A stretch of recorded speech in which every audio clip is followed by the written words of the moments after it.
Hello everyone, and welcome to another round of Arch-Tempered Kulve Taroth. This time we're on the Xbox, and I have a special guest with me. I'm going to be playing with Quip.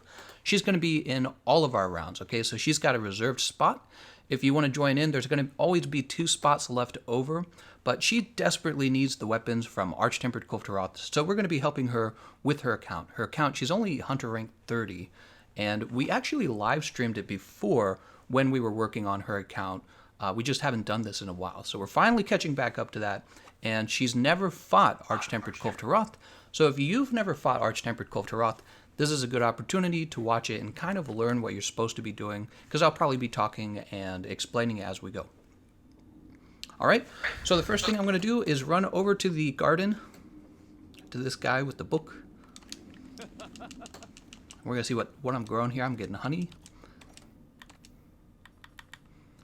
And we'll continue growing honey with the thick summoner jelly. Oh, right, you know what? Because we were having so many technical problems, I forgot to ping the server. Hold on. I'm going to tell people that we started now. Man. And I apologize for that, by the way. We didn't expect it to take so long. There were like all these updates going through on the Xbox. We're live versus Arch-Tempered Kulve Taroth. Watch it fill up real fast. Probably already is kind of full. Let's see. You know, I've been thinking about creating, because I understand you can create some kind of clan or group on the on Monster Hunter World, and I was thinking about creating a clan for all of my patrons to join, so that I know when I'm playing with them, so that I can get them into the matches more, because I'd like to do that. So let's see. We gave this guy more stuff for honey. Okay, we're gonna hit the select button. And then we're going to hit X. So you want to hit select and X. Oh, there we go. Okay. Select. All right, and then you hit X. And then you jump. Oh, you click A on Astera. Okay. And go down to Gathering Hub. Okay. What's cool about the Gathering Hub is you can actually see everybody there. So what we were in, that's the base, and that's where you can like do your missions and all that stuff. The Gathering Hub, you can actually see the other players that you're playing with. Pretty cool. All right. We posted the session ID. Let's say hi to everyone. How's it going, everyone? Oni-chan. Hi, Death 8 Gaming. James Deneen says, Gameconomist, neckbeard weeb confirmed. Do you guys like the thumbnail, by the way? I tried to edit like a anime pillow, right, with the Kulve Taroth armor set on it. I don't know if it looked right. I was told it kind of looked like she was in a bed. That's a body pillow. All right, so that's why I added the hat guy in as well, right? The what are those called? They're called not trilby. I can't remember the name of it. Fedora. Tips Fedora guy. Wow, this is full. I did not realize there were so many people here. Maybe I didn't need to post that session ID number. Okay, it looks like I didn't gather from last time, but I do remember not getting any rewards last time, any meaningful rewards, so I already know to sell these. But let's check just in case. Bomber. Oh, sell all. So, Quip, you want to say hi so that we know if your microphone's working? Hey. Let me know if you guys can hear her. I don't know if you can hear her. And the first thing I'm going to do over here, this is what you should do as well. Go over to your, there's like a box over. Do you see where here, let me show you. Oh, I got you. Do you see where I'm at on the screen? Have the D. Yep. So click on this box, go to Manage Items. And what you're going to do is you're going to hit right bumper on top of each of those items to make them disappear. Yep, press it again. Get rid of those. Yep. Oh, that light's going out. All right, now you're going to hit Start. Oh, well. Go back to your item pouch. There you go. Click once to your left, and now, there you go. What is that? Is that page 1? Click once to your left. There you go. Now click Y to save that loadout. It's literally just an empty loadout. I'm gonna be doing the same thing. Check it out. I'm gonna hit the button, the start button. I call this Kulve P1. We're going to be emptying out our box. So here's the rule for the lobby. Many of you guys have been watching this stream for a while. You already know the rules. The rules are you're not allowed to attack Kulve Taroth at Pursuit Level 1. You're not allowed to attack her.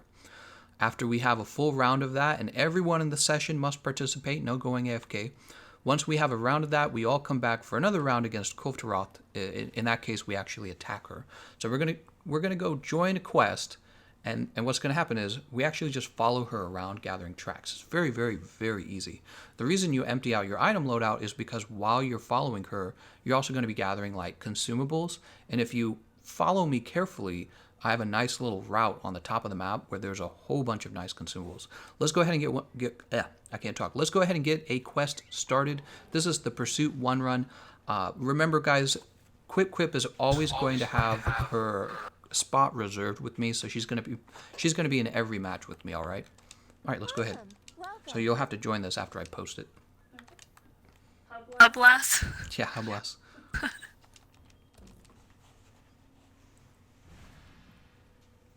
All right. So if you're the last person to join and you're not Quip, you're getting the boot. You're getting booted out. Sorry, Panda, you're out. It's always going to be Quip in the 4th place. That says no quests have been posted. Oh, you clicked on the wrong one. Hit B. All right. Go down to Kulve Taroth Siege. Yeah. You've never done this, right? It's trying to explain you a bunch of stuff. I'll explain it. You don't need to. No, hit B. Hit B. There you go. Go choose Join Siege. There you go. All right, and you'll be joining the one with me in it. There you go. Go ahead and yep. There you go. Okay. You'll come over here. You'll want to eat a meal, and you'll just eat the chef's choice platter. It's going to give you stamina. It's the real reason we eat it.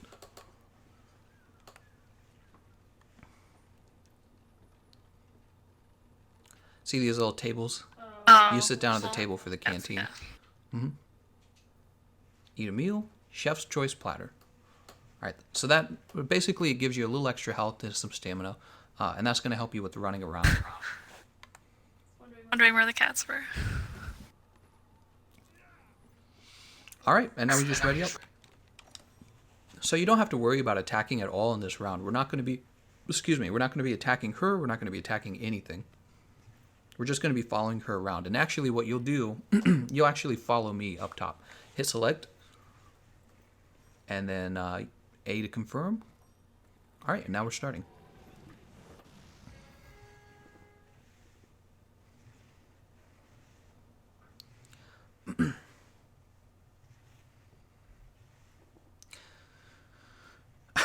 What? What are you talking about, Eric? People are crazy, man. Saying some crazy things. Crazy conspiracy theories.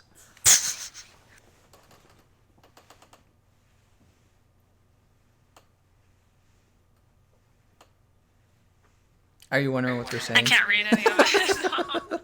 Hit the start button. Hit the start Now button. I'm wondering what the conspiracy. All right, so we're at the top of the fight. This is it's a big map just for fighting Kulve Taroth. We're gonna hit B to jump down, and then turn to your side and hit B again. And it grabs the beetle. You kind of missed it. See, I'm hanging from it. Grab that beetle. See the beetle? I see it. Hold down left trigger. You haven't done this in a while. And now there you go. Oh, okay. All right, Yes. and now follow me this way.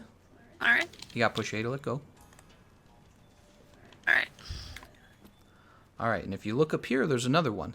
Sneaky beetle. See on my screen? You can always look over at my screen. I'm looking up. I'm looking up from where I'm standing. Look up. All right, I see it. No, you're Okay. wrong one. Look all the way up. There it is. There it is. Go ahead and click B to grab that. And you're going to jump on this platform right here. So basically, what's so nice about the stuff... Oh, did you miss it? Try again. Try again. Be a little. Everyone else, do Patience. us a favor and gather as many tracks as you can here, because we're going to help Quip figure out how to gather the items, and she's going to be a little slow for a minute. Wrong direction. Wrong direction. Come over to me. There you go. It's been a little bit of a. So grab all of this stuff. This is all valuable. Blast nut, mandragora. Mandragora is really, really valuable. Honey is very important, right? And you grab the same wedge beetle that you jumped up from, and you get to the other side. See, we're jumping to the other side. All right. And there's more stuff to gather. Here's a bitter bug. There's Kulve Taroth beneath us. You can see her looking around. Adamant seed. Devil's Blight is used in making mega barrel bombs. Very valuable because we used those in this fight. Mega barrel bombs. They do extra damage to her. She's very weak to mega barrel bombs. Here's another Devil's Blight over here.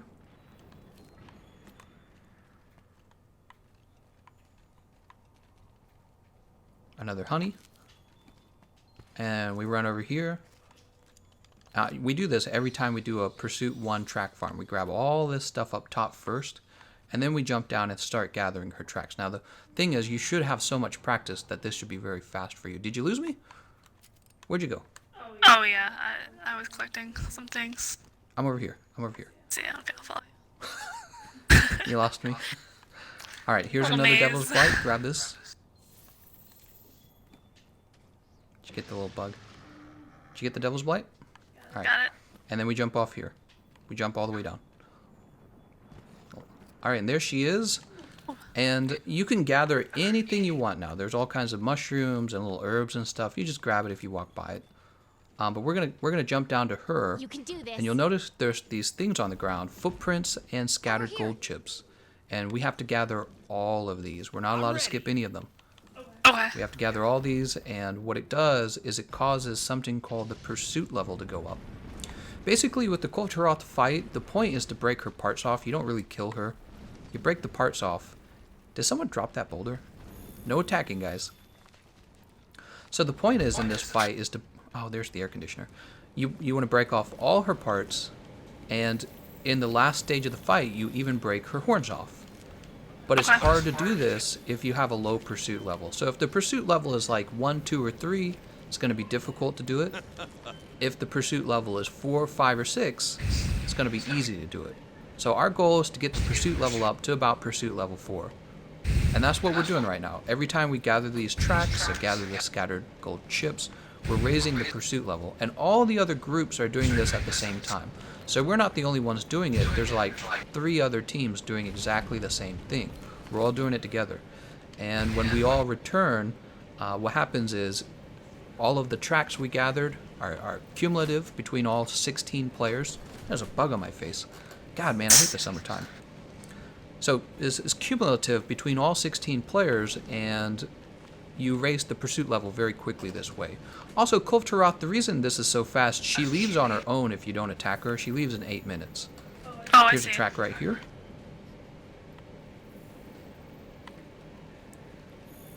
Is that a So trap? is this just a way to farm? This is a way You're to not even- farm you're the not really pursuit fighting. level up. We're trying to get that pursuit level up real high. You put your weapon away, you'll be faster. Click X. There you go. Now click... Oh, there you go. You're good. Oh, I see. Okay. Those are the Gajalaka. Don't attack them.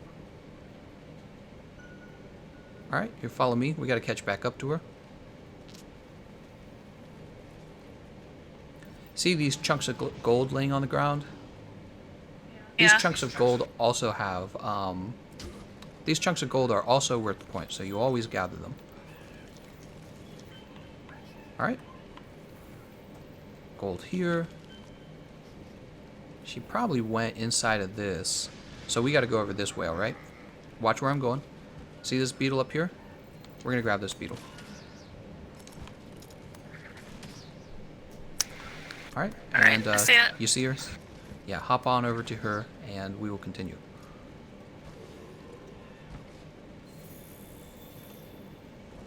Yeah, I have the loudest AC in the world, if you guys didn't know that. My air conditioner is so loud. We hate it.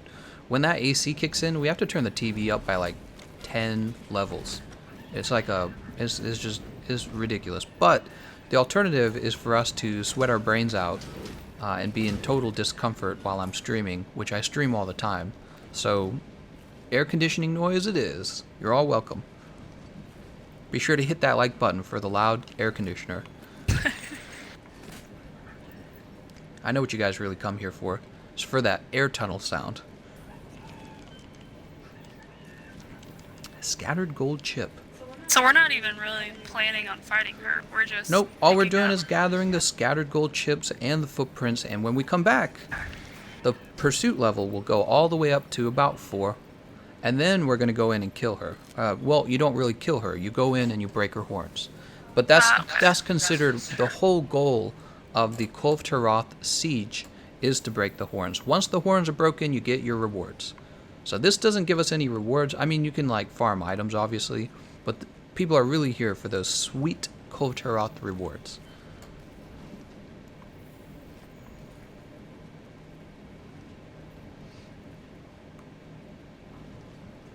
Smash like.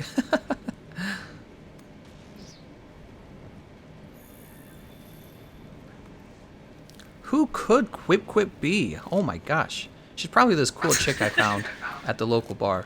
By the way, if you guys didn't know this, Quip is working on palicoparty.com. If you've never been there, go over there and check out all of the cool stuff she's done. Especially, we have the hit zone values for all of the monsters up, and you can even pick the quest that you're fighting that monster in to get hit zone, or not hit zone values, to get flinch values. Is it flinch values? I think it's flinch values, right? It's only flinch for now. Is flinch, does it show ailment? I can't remember. It might not. Okay. Well, I don't remember if it shows ailment. We wanted it to show ailment. Wallamanga, a gamer grill. What's a gamer grill? Is that like where you roast gamers? Angus Chen says, be right back. We were all anticipating your return, Angus Chen. Angus beef. If we had a gamer grill, we could roast Angus beef on the gamer grill. Senor Chicano says, hi, Gameconomist. I just got to try the beta, and I had such a good time. Oh, I'm glad to hear that.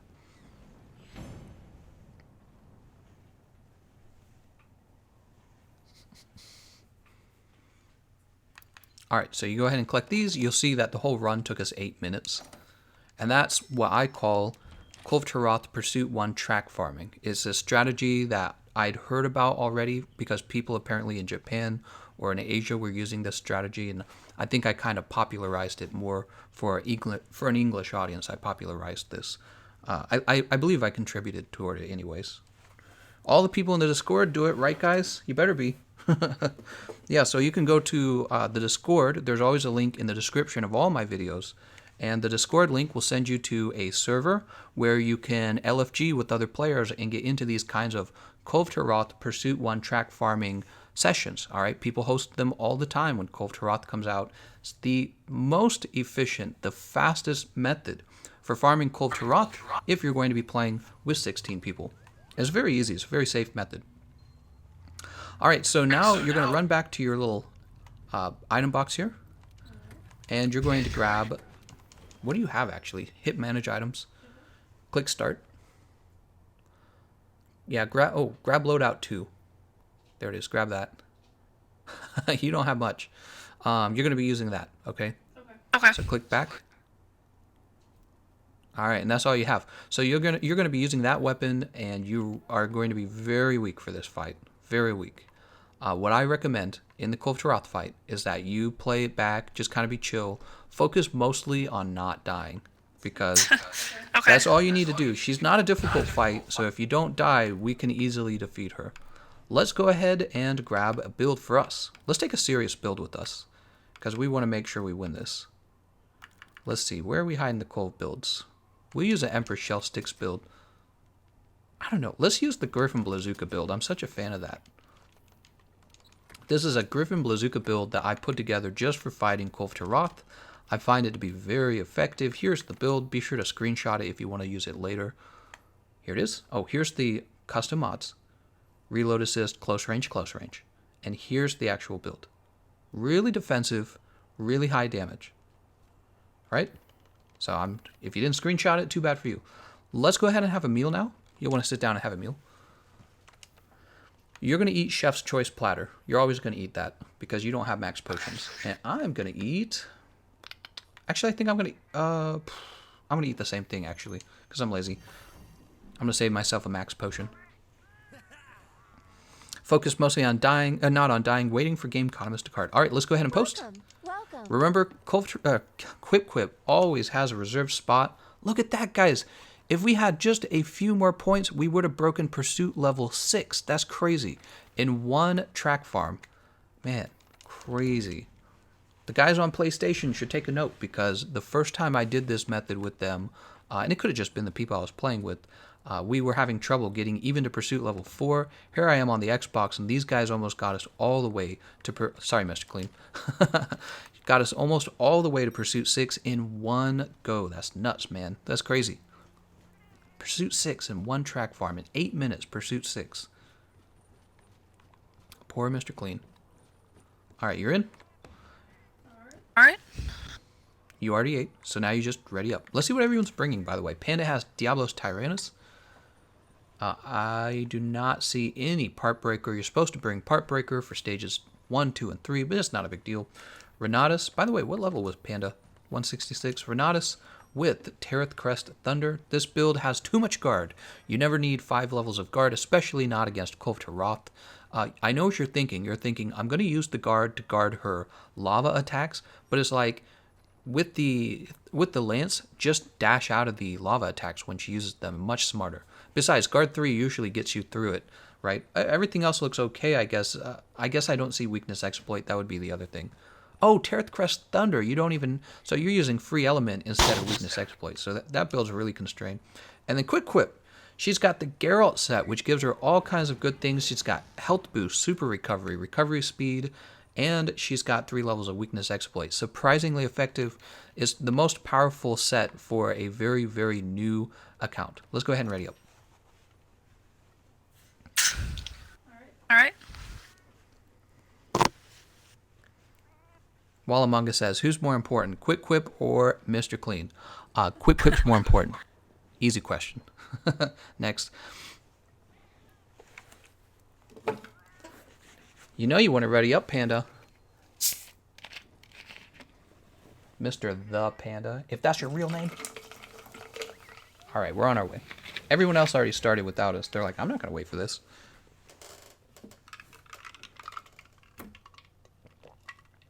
Is Kulve Taroth very aggressive? Like, will she fling cold pellets at me? She has a fun fight. She's going to be the first end game fight you've ever done. Okay. Kulve Taroth is. And we're going in Pursuit 5, so she's actually going to be kind of easy. But for you, she's completely fresh, so you don't know any of her moves. You don't know anything. All I got to say is she's got some really slow, really high damage attacks. If you're in trouble, hit right bumper, hold right bumper, and run to put your weapon away. And then you hit the dive while facing away from her body. Hit the roll button while facing away from her body to get the dive evade. All right, so go ahead and hit start. There it is. We're going to grab this stone rail here, right here. We're in stage 1 of the fight. Stage 1 of the fight is all about getting her to go to stage 2.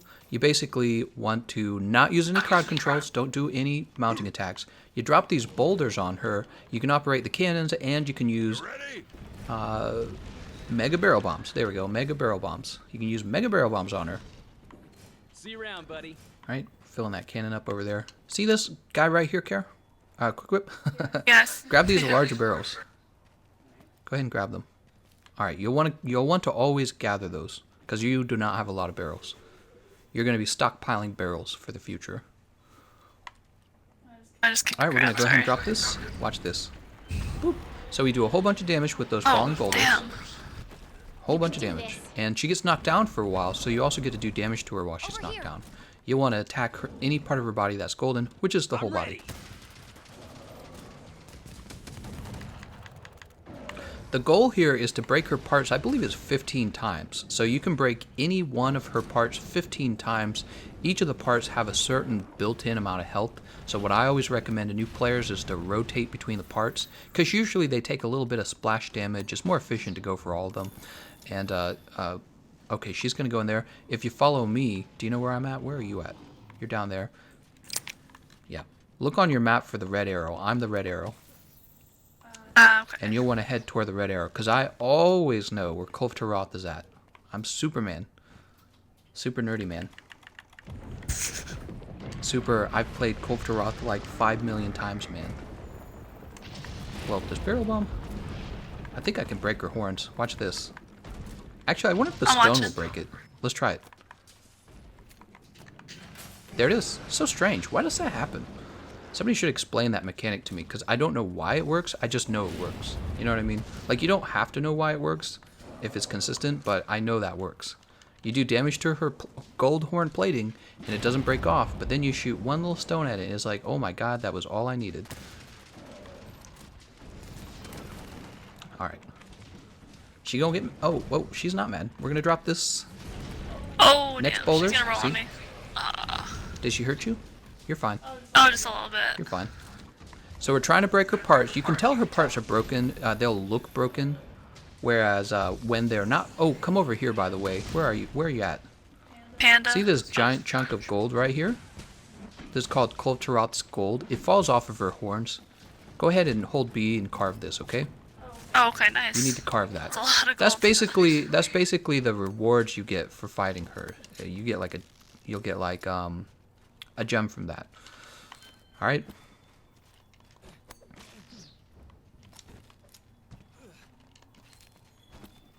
Kulve Taroth should go off to stage 2 really soon now. Or yeah, I said that right, stage 2.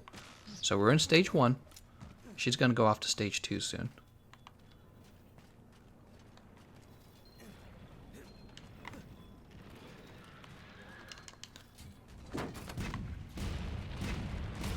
Oh, look at that, man. That's not gonna hit her. Almost hit her. She's not leaving, right? I didn't hear her roar. Yeah, she's not leaving. Weird. Oh, man. Awful. Why didn't those stones land? So strange.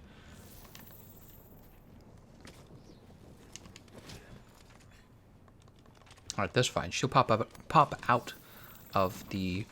What is that? The 4th den? Jump up here. We're definitely going to chip those horns.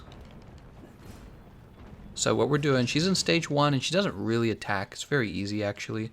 And all we're trying to do is get as much damage on her parts as we can. We're trying to break the parts. We're trying to break what's called her gold horn plating. We already broke it. That's what you were carving. And we try to chip the horns too. It'd be nice if you can chip the horns. Yeah, we're still not chipping them. And she's out of here. So she's going off to stage 2 now. But here's what you and I are going to do. We're going to go ahead and open up our maps. Hit select. Okay. I'm going to show you how to do something. So actually, you can see the whole map here. See, 4, 3, 2, 1. Well, go ahead and choose the camp and travel back to it. We're going to teach you something real fast. So here's the camp. It's the only camp, by the way. And grab one of these real fast. See this? This is a Farcaster. In a very dangerous situation, Easy Farcaster. in a very dangerous situation, you can hit a Farcaster and it'll get you right out of the fight. You can kind of use it like dodging, if you want to think of it that way. I'm going to grab some more ammo. You just wait there, okay? I'm going to grab some more ammo. Our teammates are fine. Griffin. All right, we got some fresh ammo. I just lost my Farcaster. That was pointless. Okay, so the map is designed to get you to the later stages in the map quickly. See this vines right here? Climb the vines. And this is a big slide to stage 2, okay? Oh, really? Yep, it's a big slide to stage 2. You don't have to use it when she's, when she's running. I'm not sliding. You just run. Hold the run button. Hold I thought it was hold the, RB. Oh. There you go. Yeah, you haven't done Okay. this in a while. All right. Here's a little mushroom for cool drink. You can gather that. Let's see. Does it turn into a cool drink for you? It does. Good. Okay, and we'll jump down here. This is stage 2 on our right. And this big blob of gold takes us to stage 3. So that's why you can tell that the slide is so useful. It's basically called the slide, right? Because that's exactly what it is. All right, in our gold now, we have 2 goals. There's 2 things we need to do. Break her parts 15 times, and then in 1 round, we need to break all of her parts off. If we could actually do that, we could just get her to shed immediately. But what do I mean by shed? So Kulve Taroth, we're in stages 1, 2, and 3 of the fight. Our goal is to get her to shed for stage 4. She's wearing a big mantle of gold, and we want to break these parts over and over again. And when we do enough damage, or when we break all of the parts at the same time before she digs, she just sheds the whole mantle off and heads off to stage 4. Keep yourself together. Okay. So that's our goal. You'll see that her gold is actually a nice kind of yellow-orange color right now. And what that means is that nobody's doing good damage because the gold on her body has terrible hit zones. Get ready to dodge this. So you can see her moves are kind of designed to have a really big range, right?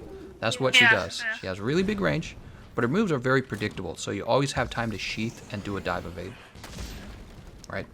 So, as I was saying, when the gold isn't red colored, she has terrible hit zones, so nobody really does very good damage, except for somebody like me. Oh, she's gonna hit me. Look at that, I barely took any damage. It's amazing. This set's so good. There she goes, she just shed. We did enough damage. Nice job, everyone. So we didn't strip her of all her parts in one go. What we did to get her to shed there was we simply did enough damage. We're going into stage 3 of the fight with her already shed. Our goal now is to break her tail. Because you can't break her horns in stage 3. Her horns can only be broken in stage 4. She's going to fight us for a little while in stage 3. We'll try to break the tail. That's something you can get done. Come over here, Cove. Do I need the cool drink? Look out. Be careful.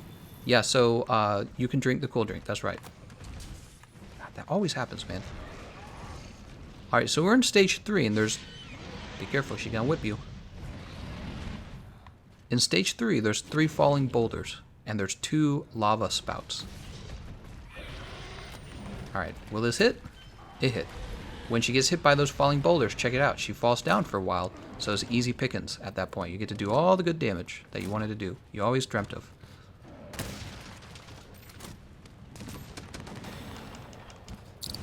There's lava spouts going off. Beating up on her tail. Her tail's a little bit hidden there. Tail's broken. So, in stage 3, there's not really anything else you can do at this point. I've heard maybe you can do some damage to the horns, but you'll never break them. So I just kind of play it safe in stage 3 at this point, because there's... Okay. Personally, I don't think there's any point in risking it. I just kind of chill back. You want to be real careful. Did you see the move she just used? Yeah, she's That's trying the to move roast that me. kills everyone. Hey. Oh, there's the beam. That's the beam. The beam actually gets people too, didn't even see that to tell you coming. the truth. The beam is just a very high damage move with a very narrow hitbox, and the way it works is if you're strafing, it will miss. But sometimes it still hits you because maybe you think she's targeting you, she's actually targeting the player ahead of you, and you run into the beam. So that's killed me quite a few times. We still have plenty of lives left. Usually a good idea is to have just enough defense on your build to be able to withstand one beam. If you have a build like that, you're going to do fine in this fight. You have plenty of defense. But for you, your build just doesn't have enough of that good defense. Fire resistance is really what helps against the beam. Also, I was telling you, the move that really kills people is when she's doing fire on the ground. Those moves are all really dangerous, and you've just got to pay a lot of attention to where that fire's got to go. You got to get far, far, far away from it. It's very important. Shit, I forgot to reload this. Oh, she's going to be mad. She's going to hit me. Yep. I'm still alive. So, as I was saying... Oh, is that going to kill me? No, no, no, no. So, as I was saying, it's a good idea to have a build that can withstand one shot of the beam. Because if you can withstand I that... almost slid right into that. Did you into the beam? If you can survive one beam, you're in pretty good shape. You're usually going to get a chance to escape and to recover.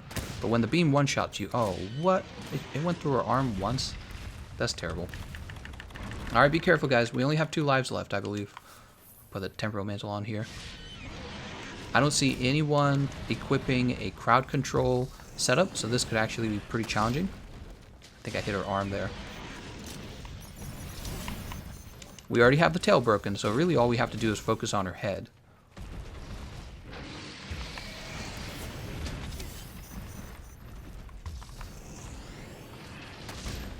What are you using? You're using a greatsword? Oh, you better heal. You better run away and heal. Yeah, I see that. Run away.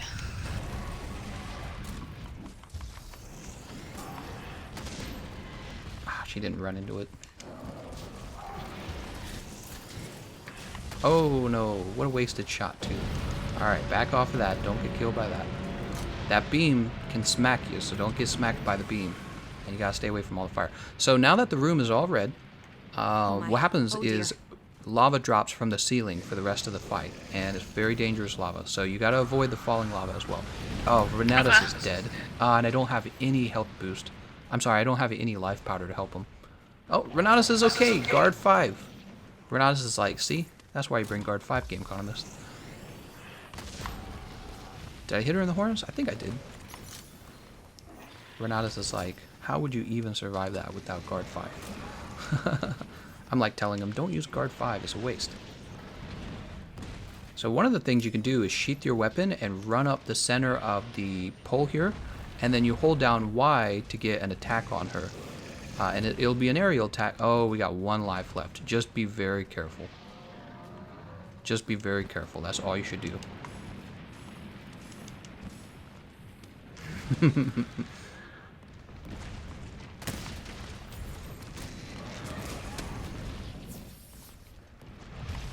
Come Come on, look at me, look at me. Oh, she didn't look at me. Damn. Alright, we're gonna get the fireproof mantle on. I'm a little nervous because we have no crowd control, it feels like. Oh, be careful, Care. We only have 1 life. Okay, my bad. Don't heal until you know you're safe from her. Don't heal yet. Get away from her. Get away from her. Yeah. Yeah, she's charging at me. Yeah. So that's a very important part of healing. God. Oh, I got hit by the ceiling myself. Panda about to get smacked. Oh, you're getting hit by that fire too. Ouch. Alright. I'm gonna go heal myself. This is a close one, guys. Oh, run to the side. Run away from her. Yeah, that's a good way. So that move she's using where she stands up on her hind legs to do a lot of fire, that kills many people, including me. That's one of the moves that I have the most trouble with. The trick is run toward the center of the room away from it. Don't run to the side of the room. She'll trap you against a wall, and then you'll just be unhappy. Man, I wish we had paralysis. Wow, I missed that. I'm playing like crap a little bit. I need to get better shots. We're going to run out of time to defeat her. I'm going to try and paralyze her at this point. Renatus is on top of her. Alright. Follow me this way. Look for my character. Alright, let's get these mega barrel bombs down. Alright, and then come over here. Come over here. We don't want to actually get you hit by that. Wait, she's not going to get down there, is she? That would be sad. She is. Roll over to Renatus. Go to Renatus. That's sad. Renatus, you did too good. Now we don't get that explosion from the barrel bombs. Oh, you should be attacking her horns, by the way. Okay. So when she goes down like that, that's our one opportunity to deal lots and lots and lots of damage to her. Is crowd control. Okay, get away, get away. Get away. Get far, far away. What is she doing? Oh, she's doing the enragement again. It says Kulve Taroth will leave the locale soon. What that means is we're running out of time to break her horns. This is what makes stage 4 so tricky. You can't just be passive. You actually have to get damage on her horns. Look out.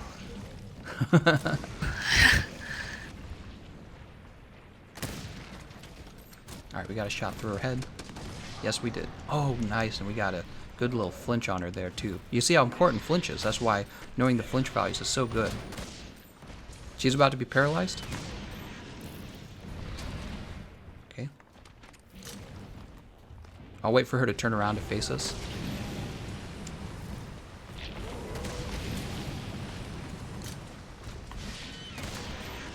There we go. There's the paralysis.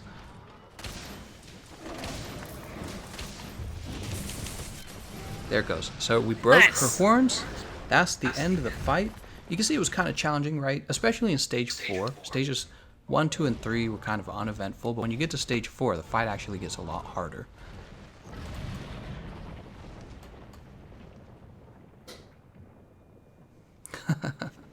Renex is like, guard 5 for the win. So Renatus was in a tricky situation where he'd actually gotten hit by one of the moves. So he was already missing some life. And if he had guard 3, it would be questionable if he could survive it. I guess it would. I feel like you would, though, with guard 3. I feel like you still might have survived it.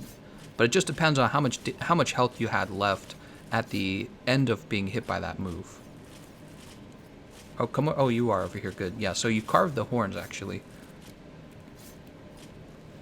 What'd you think? Pretty fun, yeah. See this guy, Panda? Yeah, right. He's gonna get launched. Oof. I was just trying to stay alive. Come practice running off of this over here. See this big pillar in the middle? Peerless Rain, thanks, man. He says, take your wife to a nice dinner. What? My wife? My waifu? Thank you very much, man. Waifu. I should have like a top donator thing on an overlay. So, Peerless Rain just told us to have dinner. He donated $50. What do you think? Red Lobster. Is it Red Lobster time? So you, with your weapon put away, you run up the pillar, and your character jumps off. Oh, I didn't. Whoa. Kind of cool, right? And when you jump off that pillar, you're going to use your weapon to use an attack in midair. This causes mount damage on the monster, and when you do enough mount damage, the monster gets mounted. All right, so that whole fight took us 15 minutes, a little longer than you'd want it to go by in like 10 minutes. But that's okay. We broke the horns. Really, that's all that matters. We broke the horns. While Among Us says, man, I wish I had as much money as Peerless. Peerless has got deep pockets. Bershogun says, Gameconomist, great stream. Thank you very much, Bershogun. Des Blackout says, stream you guys eating dinner. That's a little weird. Chinese buffet time. That's right. Oh, did we have Chinese? We had Chinese buffet like 2 weeks ago, actually. Maybe it was a week ago. I can't remember. It's so gross, though. Chinese buffets. It's like yummy, but at the same time, it's really gross. You know you're not eating good food. It just tastes good. So come over to the Hub Blast. You're going to talk to her. This is the fun part, okay? This is a really good part. This is that psychological addiction part. You go over to Kulve Taroth Siege, and you choose Obtain Rewards. And you get all these sexy rewards now. Oh, why did we only get 4 rewards there? We must have missed something. That's strange. I don't know what it is. Go ahead and collect them all. Yeah, it's really strange that we didn't get them all. Alright, and now we're going to go ahead and appraise them. So these are all the weapons you get. Now here's a rule. For the blue weapons, only accept blue weapons if they're a gun lance. So I don't see any gun lances for me. The purple weapons might be good. Tell you what, I'm going to do mine real fast and I'm going to help you with yours. Okay. Oh look, I got the best hammer in the game, but I already own it. No new weapons for me. That is reward cycle 12 with no new rewards. But how about Quick Whip? So go ahead and scroll to the side. Let's see what you got. Okay, the wait, you're going too fast. You're going too fast. Click to the next. Go ahead and collect that. That's QR Strong Arm Decay. Nope. Nope. Nope. What do you got? What do you got? Go ahead and collect that. Those are actually extremely good. Nice. Nope. I think that one is actually good. Go ahead and collect that one. And then there's one more you didn't look at. Go ahead and collect that one as well. All right, and then you just choose sell all on the rest of them. The reason I'm able to sort through those is because I basically have all the weapons memorized. New delivery request available at the resource center. That's right, you got all these little side quests to do. Now you run back to this box. We're gonna empty out our items once again. See, so empty items. Remember, we saved that. Hit start. All right. Scroll over by one to the left, and now just click A on that. Watch what happens. Puts all your items away. So I see. That's why we're going right back to doing a track farm. And here's an interesting thing for the people who are watching the stream. I have this build called the Forager Build. Now, Quick Whip doesn't have a Forager Build yet. She doesn't have all the parts, although the parts are not really expensive. So we're going to put the Forager setup on. Let's take a look at the skills real fast. These are skills you don't use very often, but you can see I have Botanist, Geologist, Master Gatherer, right? All these skills that help you gather your items even better. You get more when you gather. So that's why we like these. Scent Hound, right? I don't know if Scent Hound helps. By the way, thank you, Bershogun, for the tax on the dinner. We don't pay taxes. No, I'm just kidding. All right, so I have my Forager gear on. Quick Whip, you don't have anything like that, but you did empty your item loadout. That's good. Let's go ahead and start another Pursuit 1 track farm. We're going to go to Kulve Taroth Siege, and we're going to click Begin the Siege. You're going to click Join the Siege once I have it up, okay? Okay. So you're going to be joining me. I have another meal because I want my stamina back up. You want the one with... Yeah, there you go. Oh, Pinhead. I'm sorry, Pinhead Dave. I would play with you, Pinhead Dave, but the last slot is always reserved for Quick Whip. There we are.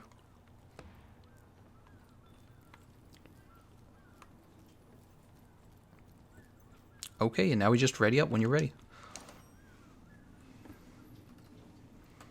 Quick, someone donate money for Gameconomist to leave a tip. Hey, thanks again, by the way, Peerless. That was a really generous donation, man. I should do like a top contributor thing. I'm going to do that. Let's see. You know, I'm really trying to learn more about streaming. And it is complicated. There we go.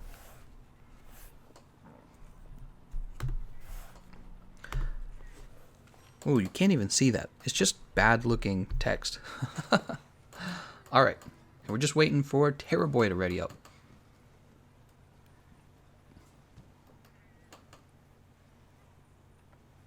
Minx isn't here. It's not a Gameconomist stream without Minx. Where's Minx? Minx must have had some really important things going on in life. He's probably out sniffing someone else's feet. You know what I'm saying? No, I'm just kidding. Who knows anything about minks? He seems like a cool guy.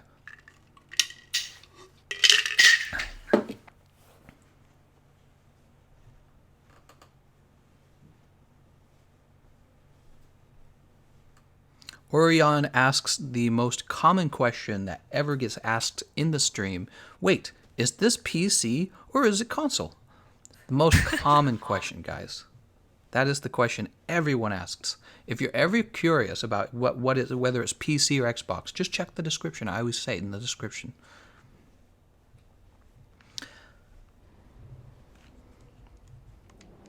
Oh, right. Hit start. There it is. And let's remember that path we were using to gather a whole bunch of stuff. Sparks Carnival, thanks, man. He says, for the tip at the dinner. Also, congratulations to Quick Quip. You did better than I thought you would. You two are a cute couple. We're not dating. Don't tell my wife.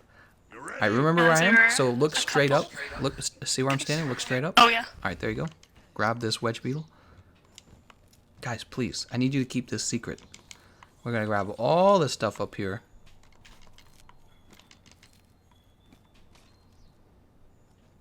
Oh my god. I see you. You're scared to jump. I see you. I was facing the other way. I was trying to turn around. Okay. Alright, so you gather all the cool, good stuff. We're going to jump back. And we go to the left. And we grab all the stuff on the left, because the left is a dead end as well. So, easy, easy. We grab all the stuff over here. It's going to make us very wealthy. Did you follow Terrorboy? Terrorboy doesn't know what he's doing. He missed all the good stuff. I think that the D is actually harder to see than in the longer text. It's like Terrorboy. It's got that. I got that hidden name. I was trying to find that D. Oh my god. Let's run back. I see you over there. You're up laughing. Bitterbug, Devil's Blight. We need that for the mega barrel bombs. Nitro Shroom is also used for crafting mega barrel bombs. It's very valuable. Well, if you're going to use a lot of mega barrel bombs, it is. And we're going to head over and start gathering her tracks and the scattered gold chips now. I'm ready. Do we miss any over here? You can't always see the tracks. They're like hidden in the ground. It's very annoying. Very, very annoying. Oh, here's one. They're supposed to be very visible in blue like this, but very often they're not. We don't know why. There's some bug in the game. The developers never fixed it. Maybe it'll be better in Iceborne. Mr. Clean. Mr. Clean. We need a Mr. Dirty, by the way. Senpai. It's Mr. Clean talking to us in the chat.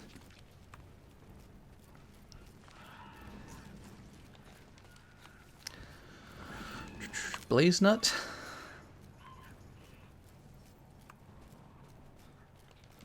Sleep Powder.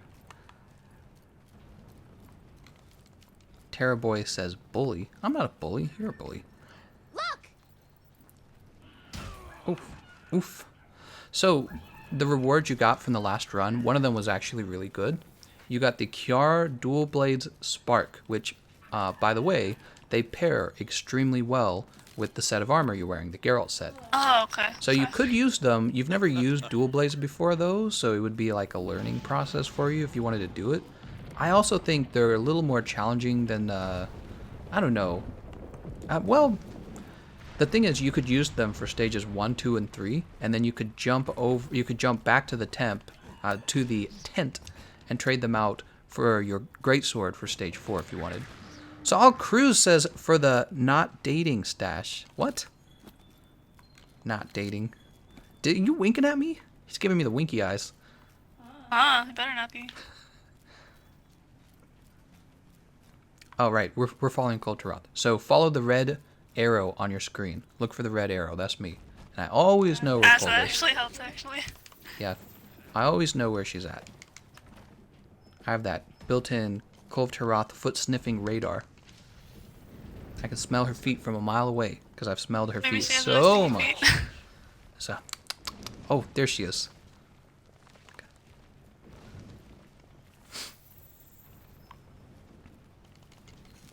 All right, we got some a scattered gold chip over here. Oh, I think you already gathered it. So really easy. Pursuit 1's very easy. You just grab items and you grab footprints.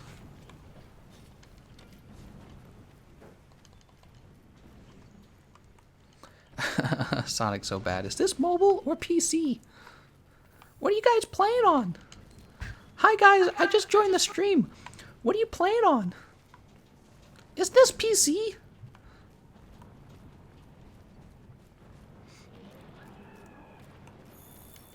New trend, gamer grandma.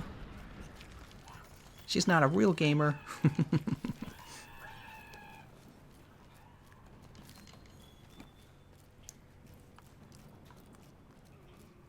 I just lost my spot because of a brief power outage. Oh, that sucks, man. Quick, somebody fill a spot.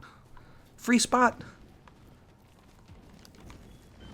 Everyone jumping in, taking that spot fast.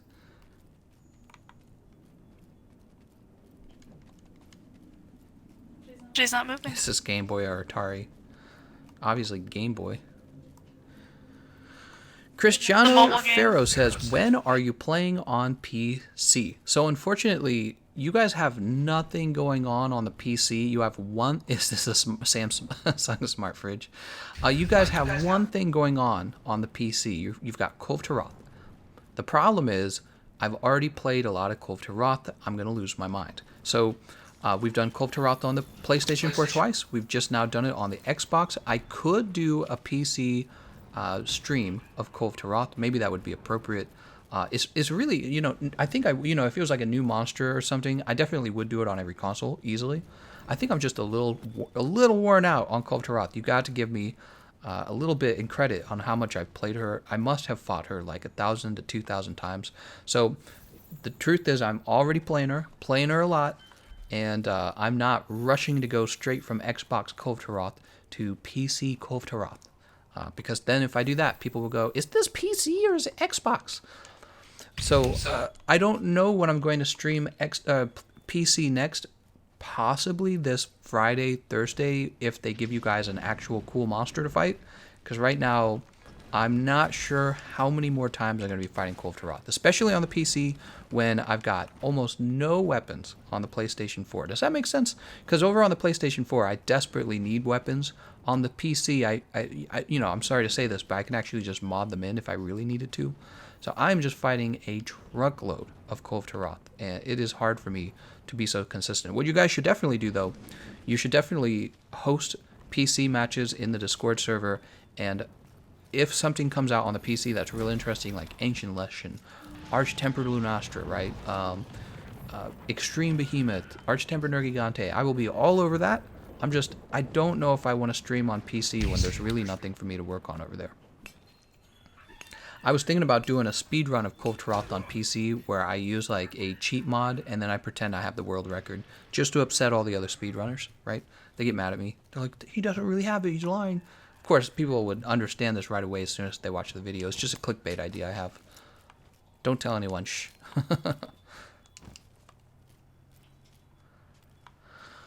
All right, so she went in she's going to come up over here, right? Yeah, she's over here.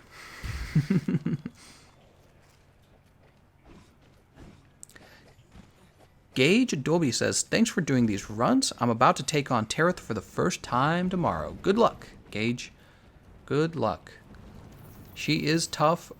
If it's your first time, you're going to have to do a little bit of adjusting. Like I said earlier in the stream, focus mostly on not dying, and your teammates will probably be able to carry you through the match because she's not that bad. It's mostly about if you run out of lives. It's usually that.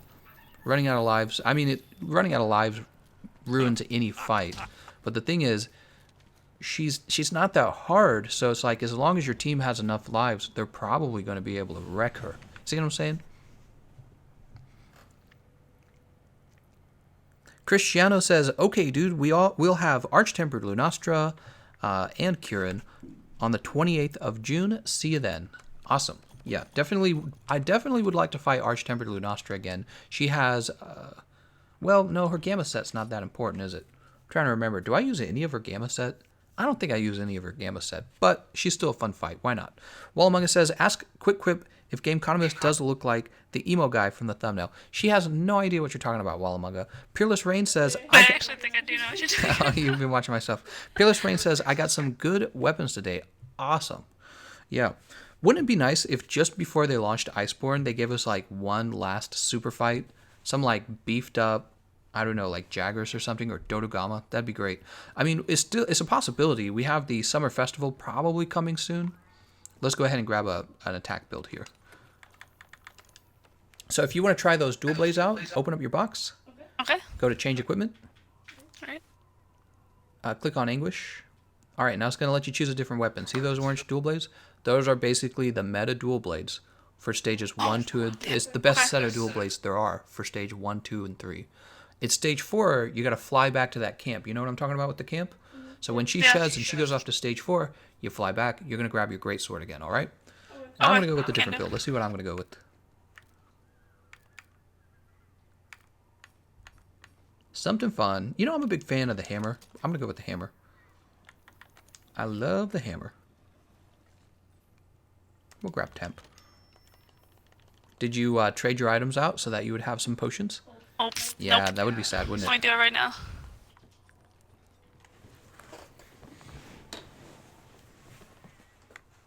Ask the magic conch shell if Minx should be a mod. He probably could be. He's in here so often. But the problem is we don't actually need a mod.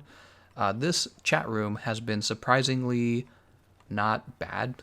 Like, nobody really does anything bad. So what's he going to moderate? There's nothing to moderate.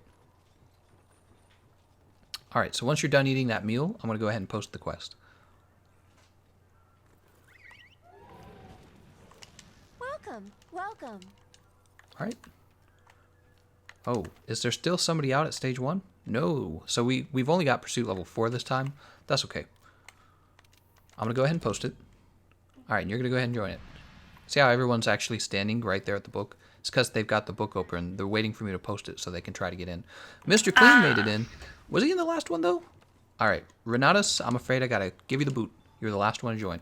We got Mr. Clean and Terra Boy. You guys didn't already have a round with me, did you? I can't remember. I can't remember. So if you guys have already had a round in the attack run, you really should let someone else go. I just can't remember, though. That's the thing. I get confused between the attack run and the P1 run. So let's see what everyone's bringing. Mr. Clean has the Empress Cannon Sticks. All right. And he's probably going to be using a little bit of cluster bombs. Just be careful not to knock us out of the way. Terror Boy has the Kiara Dagger Spark. So he's going to be using the same weapon you are. And then you're using the Kiara Dagger Spark with the Geralt set. The Geralt set comes with a skill called Marathon Runner. It's very efficient for Marathon Runner. Marathon Runner pairs with the... Only P1, I see. Marathon Runner pairs with the Geralt set. So, I'm sorry, it pairs with the dual blades. That's what I meant to say. You can go ahead and ready up. Let me teach you a little bit about those dual blades. So, for the dual blades, you hit right trigger to go into a powered up mode. Okay. And then if you want to attack her, but carefully, you're going to be using the button Y. Okay. Okay. And then if you want to do a lot of damage, you hit Y and B together. The problem is you got to be careful when you choose to do that because it locks you into a long animation. Okay. So you can give that a try when we land if you want. Like stage 1, you can just mess around with the weapon because stage 1's so easy. We don't even need you, honestly. I mean, we just drop boulders on her. That's the truth. The boulders do all the damage. Okay. So if you want to mess around with it, but it's a good idea to mess it, you know, you could test it on her too. The dual blades are a close range weapon. They have a very, very good amount of mobility. They're very good at dodging too. In this game, you can actually dodge through attacks, but it's not like Dark Souls. In a game like Dark Souls, when you dodge through an attack, you have this long-lasting iframe where the bad guy can't hit you. In Monster Hunter, the iframe's over like that. So your timing has to be perfect. You have to hold off to the very last moment to properly dodge through a move. And okay, go ahead and hit start. There it is. There we go. We're going to grab this stone and we're going to jump. Reminds So me you of can that mess around with time. that on her. Actually, this is a great time to experiment with the weapon. So like I said, if you want to go into the powered up mode, you hit right trigger. Okay. You have to draw the weapon. There you go. So that's like your demon mode. Naruto run. That's your Naruto run. That's your demon mode. And what it does is it consumes your stamina when you're in that See mode. you around, buddy. That's why I was saying that marathon okay, runner is okay. useful. Because Marathon Runner makes you consume the stamina It's Y slower. and B. That's what it does. It's the animation. Yeah, let's see. So that's your Y attacks. Notice you're not in the demon mode, so it's not really quite as powerful. Try going back into that demon mode. Now push Y. Well, that's YB. That's the that's the powerful animation. I gotcha. Try Y. So you'll notice with the Y attacks, you can use one or two of them and then just stop attacking and run away. So it allows you to attack and then get out really quickly. But if you use YB together, that move, you're stuck inside of the move. You can't get out of it until the whole animation goes through. That can be kind of dangerous because the monster can attack you while you're doing that. So you kind of have to know when you have enough time for that move. It's called the Demon Dance, I believe. All right, let's go ahead and get back to... I'm talking so much to you, I'm not like even doing my own thing. What platform is the Gameconomist playing on tonight? Samsung... we're playing on a Samsung smart fridge, like Terrorboy said. Let's go ahead and push this over here.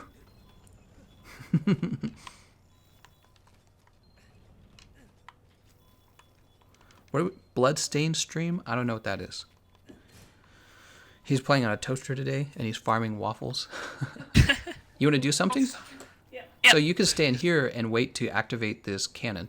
Here's when you activate it. She's going to go under those boulders, and we're going to drop the boulders on her. Don't use it yet. When she stands up... Oh, here we go. Here we go. So she's going down. When Okay, she she went stands down. back up, you're going to release the cannon. Okay? You're gonna push B to release it. Okay. You can actually see on my screen when she's standing Yeah, up. that actually helps. Terrorboy's like, I'm gonna break your horns. You can hold the B button down right now.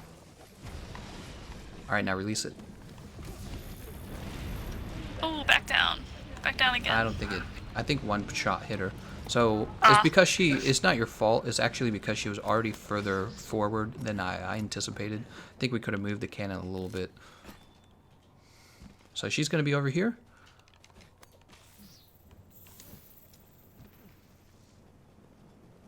You want to follow the red arrow again. We could easily break the gold off her horn, I'm pretty sure, once again. Let's see if we can. Yep, there goes. So weird. What is that mechanic? So strange.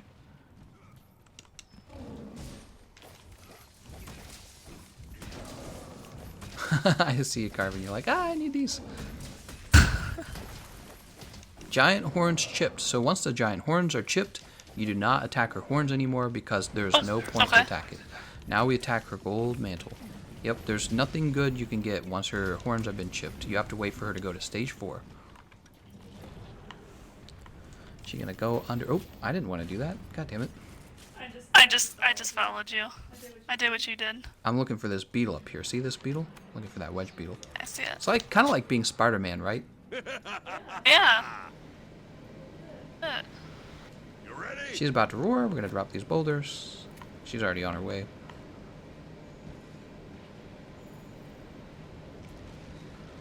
Kulve Taroth is going to stage 2 now. Okay. When she gets all angry and the captain does the ha ha ha or whatever, he like laughs and says, "You did it. She's going on to stage 2" or something like that. She always is a very predictable pattern. See what we're doing on my screen? Check it out. We're going to do a jumping attack on her to build some mount damage for stage 4. So we just built a little bit of mount damage on her. And that way, when we reach stage 4, it's very easy to get the mount. It looks like I haven't eaten. I'm going to go ahead and eat this max potion so I don't die.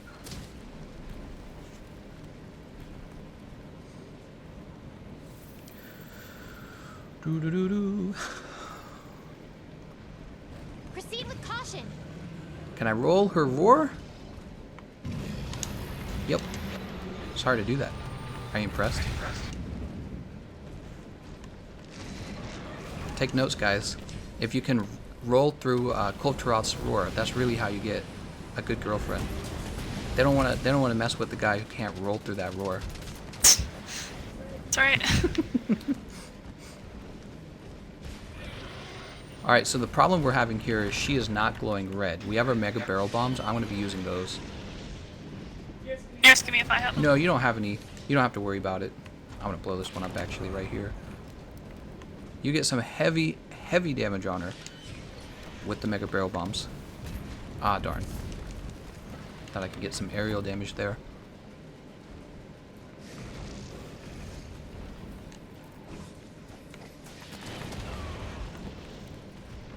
Oh, be careful. See, that's like a big alligator roll, right? And that move just does crazy damage.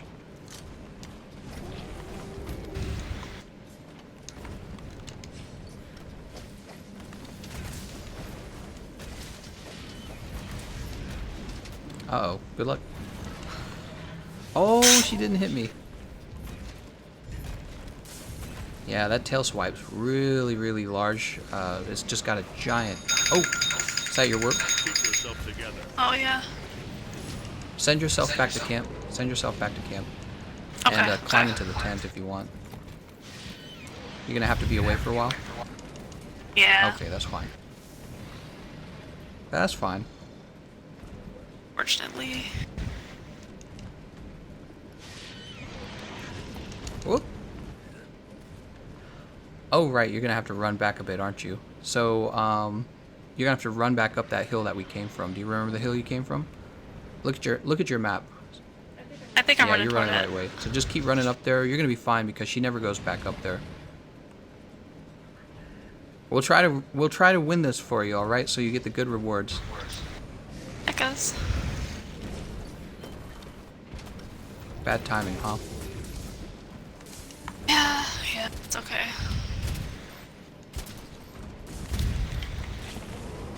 Ooh.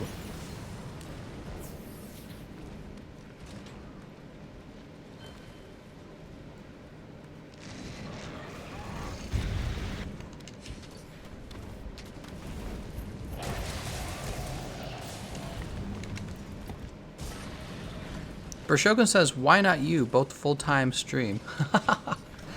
they want you to be a full-time real. streamer. That's where the A big bucks full-time are. stream, Animal Why Crossing. would you want to do software engineering when you could just play video games? Alright guys, so we don't know if Quick Quip will be back to the end of the stream, but we're going to play like we normally would for 2 hours. If you guys don't really understand what's going on, she has to go on call for about a week, and this is her week. Call means that if her company needs her to do something, you know, like log in and do something, she has to be available to do that. And they just said, yep, we need you. On a weekend, guys. Dang it. Working on the weekend. We're doing terrible breaking these parts, by the way.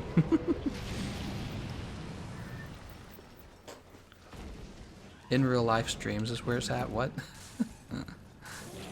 She might be back before the end. We don't know. She'll find out what they actually need. Kulve Taroth gonna leave the locale soon.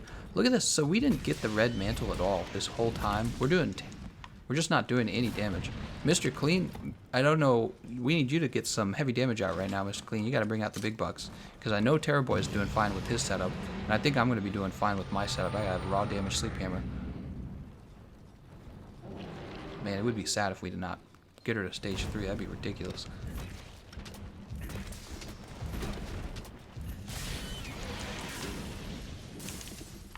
Don't shoot her in the head, Mr. Clean. Her head doesn't take any more damage at this point. You gotta shoot her in her mantle.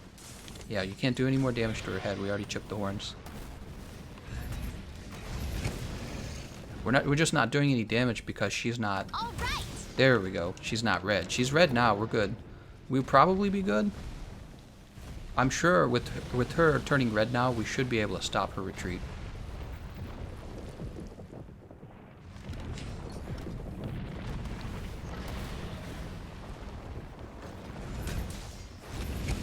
Oh, how did that miss? That's ridiculous.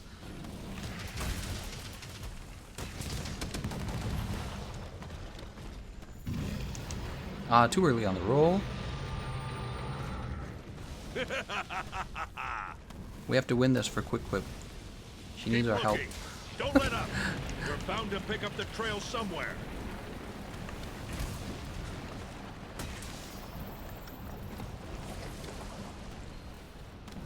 Terrorboy going ham. He's like, it's Beyblade time. Look. Oh, get away from that, Terrorboy.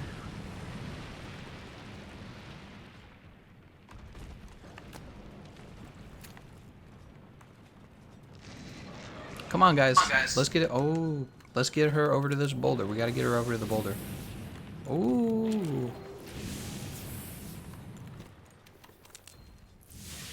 She's coming. Alright. Now we gotta wreck the heck out of her. Because she's red and she is down.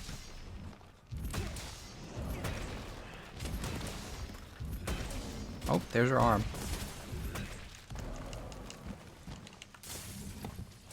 She's probably gonna shed. She should. Watch yourself. Oh, God, come on. God damn it.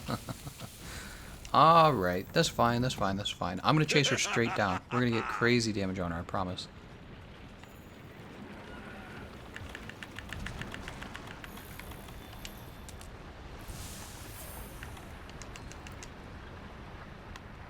Now, come on. Good work, Fivers. Now get out there and show us how it's done.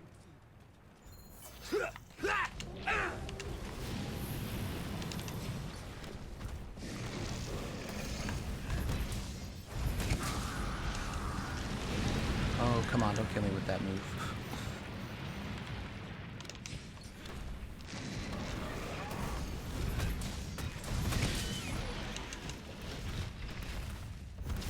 Oh, that would have hit me. And that would have missed. Did miss.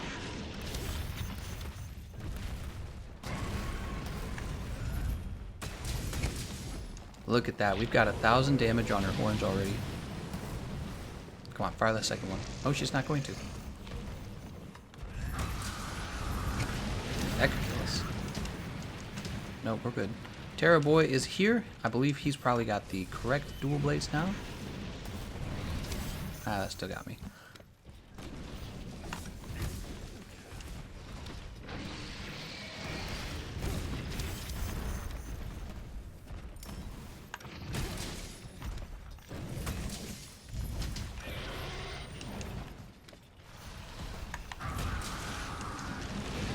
Here comes the hot broiled lava.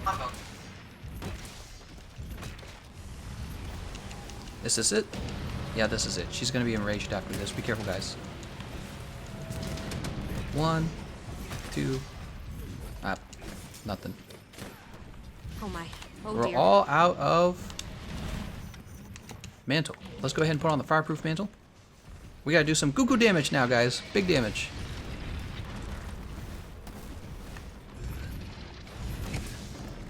That was on her arm. How did that miss? Alright, she's doing her sideways fire. Look out, Mr. Clean.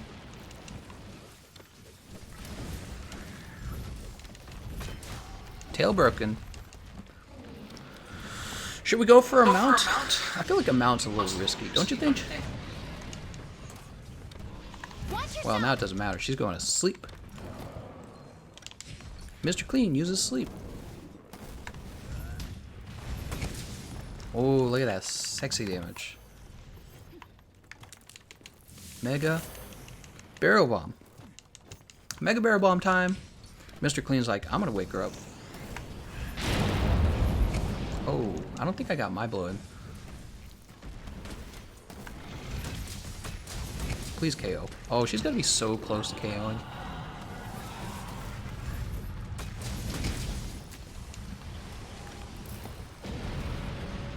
Slinger bomb time. Heck yeah. Gotta get that extra DPS, guys. Extra DPS. I'm trying, Mr. Clean. I'm trying, Mr. Clean. Oh, I gotta take care of myself, man. Nope, no, we don't need that sharpen.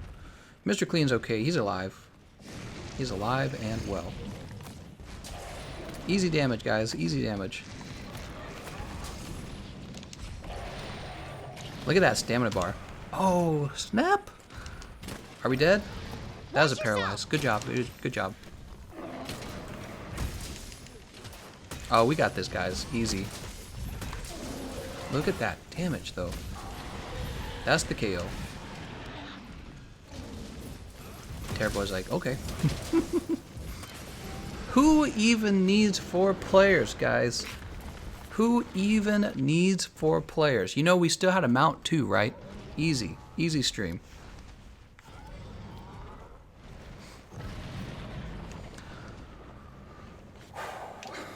Ah, Quick Quip gets her wonderful, wonderful loot. Doesn't that make you feel good? Doesn't that make you feel good inside? Terra Boy asks, no enrage? Huh. Was there no enrage? I thought there was an enrage. You know, it looked like she had an enrage, but you're right. I don't remember the actual, like, Kulve Taroth is enraged. I don't actually remember the words popping up when she did that. It looked like an enragement, but I'm not sure if it was. Man, it'd be sad if we didn't get the enrage, because we're only going to get, like, 4 rewards then.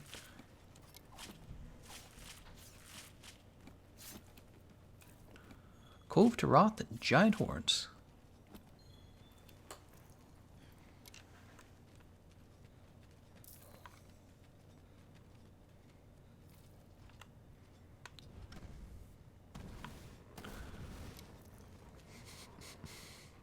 The Fury wasn't activated. Really? Damn, that sucks. Ah, that's too bad. Get wife's controlling card. Nah, it's a little too late.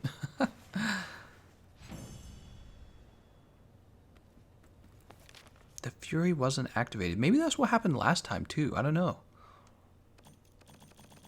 Alright, let's go ahead and gather those things. She got a gem, by the way. She got a gem out of that. I'm going to reach over and grab her controller. This is going to be awkward. 1 second. Way over here. I got it.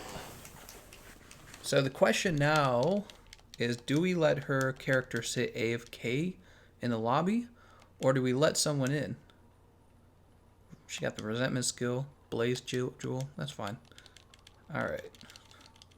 Clicking on her controller right now. Gotta send her back to the hub.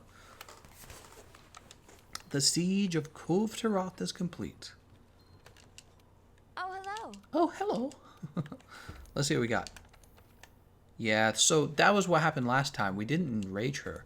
I'm guessing we weren't doing enough in stage... I'm guessing we weren't doing enough part breaks in stages 1, 2, and 3. That's my guess.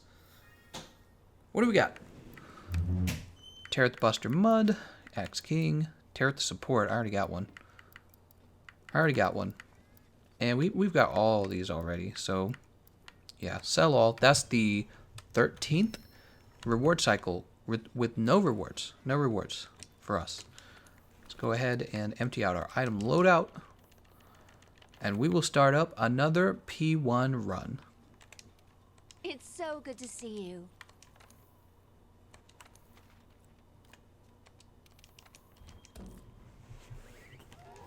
Alright, and while you guys are joining that, I'm going to see what Quick Quip got. Let's see what she got. She got... Ooh, I hope it's good. I got to accept all the rewards first.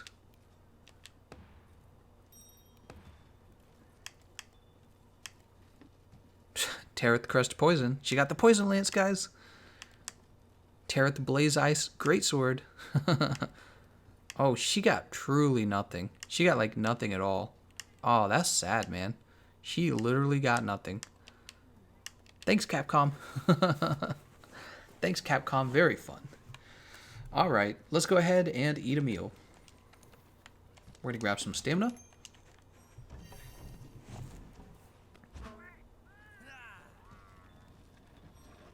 Zix says, do you have to pre-order to get the Silver Knight set, or do you get it from just buying the deluxe edition? I think it's the deluxe edition.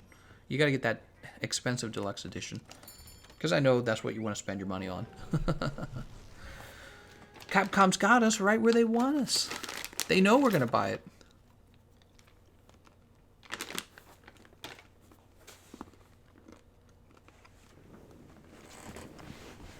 I have pistachios.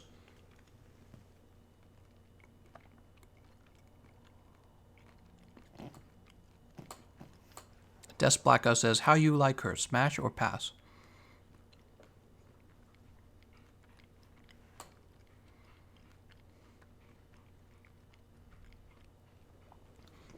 Smash or pass? Maybe we should rename the Hot or Not channel to Smash or Pass. I don't know. Is that taking it too far? I think it's taking it too far.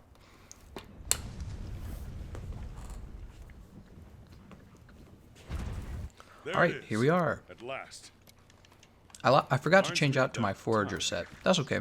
Now get out there. Would you be surprised if the handler was actually a boy? It's a trap!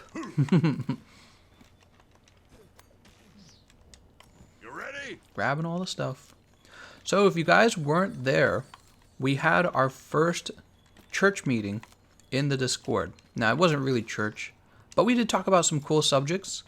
We hosted a voice chat called Confession, and the voice chat lasted like 2 hours, and you guys all got to talk to me pretty much in person, right? We just talked directly to each other. It's not like these live streams where I just read your text. You can actually like talk to me using the voice chat.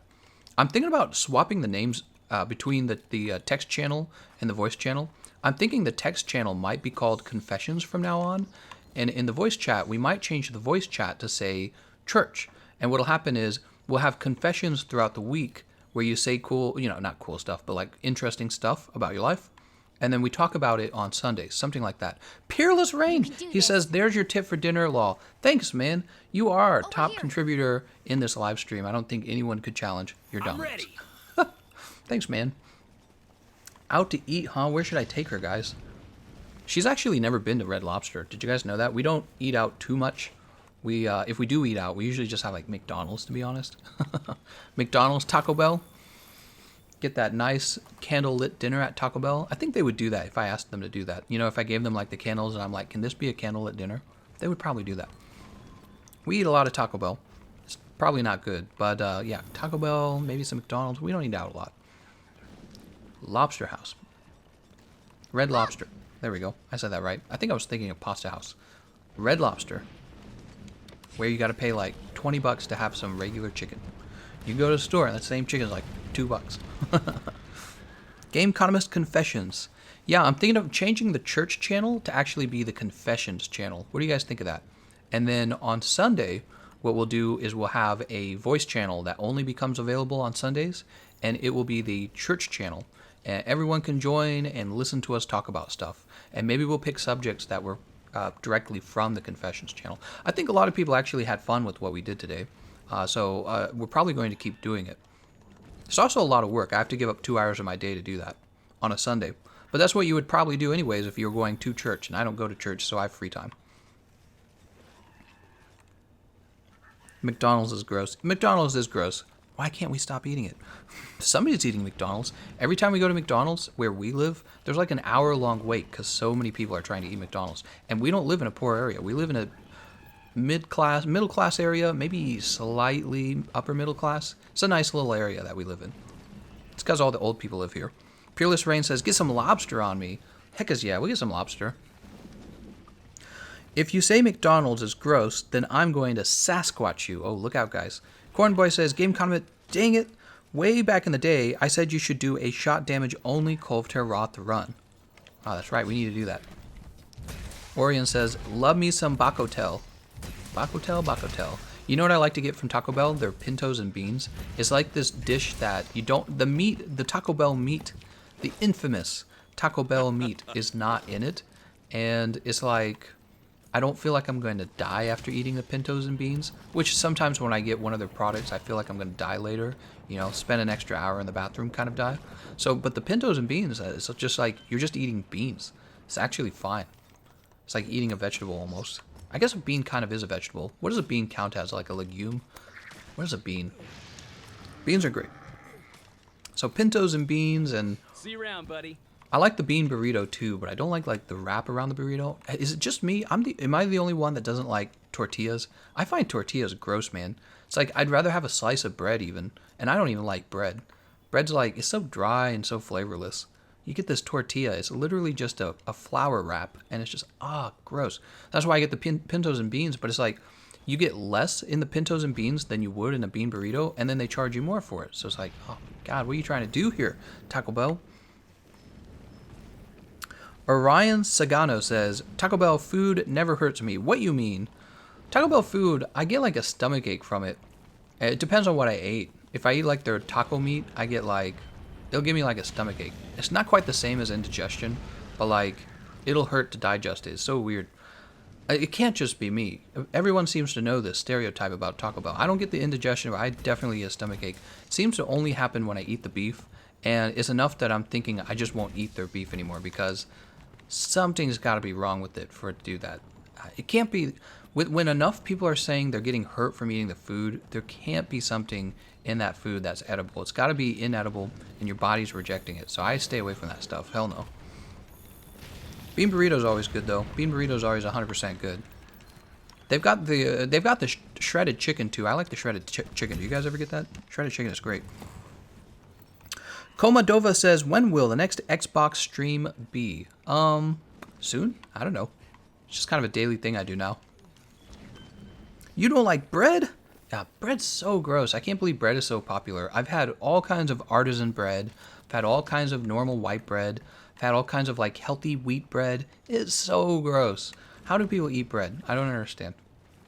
It's also flavorless. You know why people eat bread? I'm going to explain to you right now how people eat bread.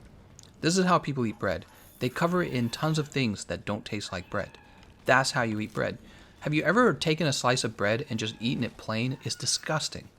But if you load it with meat and cheese, you think that it's delicious. It's not. It's just a lot of meat and cheese. That's all it is. It's a trick. They're like, oh, this slice of bread is so good. All I had to do was cover it in mustard and ketchup and mayonnaise and meat and cheese, and the bread tastes really good now. Right? Not a bread fan. Beat me up. Come at me. I like, he's, Cornboy's asking, I wonder what Gameconomist actually eats. He hates everything. Well, I do love to eat, though. That's the thing. I love food. So, I like to eat, a lot of meats, a lot of vegetables. I like rice. I really like soup. I love soup. So, like clear soups, just anything, right? So, soups and, vegetables and meats, lots of meats and lots of, rice. But bread, man, it just doesn't feel like I'm eating anything substantial. I feel like I could eat a slice of bread, and then I could eat the rest of the loaf of that bread, and I'd be hungry in a few minutes. So bread, what am I even putting in my body? It doesn't make sense. I don't understand. Somebody loves bread, because there's like, every meal's got bread. You go to any restaurant, any decent restaurant, they're going to be like, here's some bread. I'm on keto. No sugar, no carbs. Mr. Panda says, my sister and I would just eat butter out of the tub. How do you do that? Excuse me, I got a cough. You ate butter out of the tub? Oh my god. I'm going to have to kick this gold hermit crab. That's pretty gross. Probably somebody else did that too, though. I do remember being young and getting into the honey. Did you guys ever do that when you were like a kid? Did you ever get into the honey? Like just a straight up raw honey? You're just like, oh yeah, give me this honey. I did that. I remember doing that as a little kid. Bread is like the chicken for meat. Try to eat plain chicken. It tastes like nothing. Exactly. So everyone loves bread. You know why you love bread? Because you're dipping it in things. You love bread because you cover it in cheese and you cover it in meat. You put mayonnaise on it, right? That's why bread is good.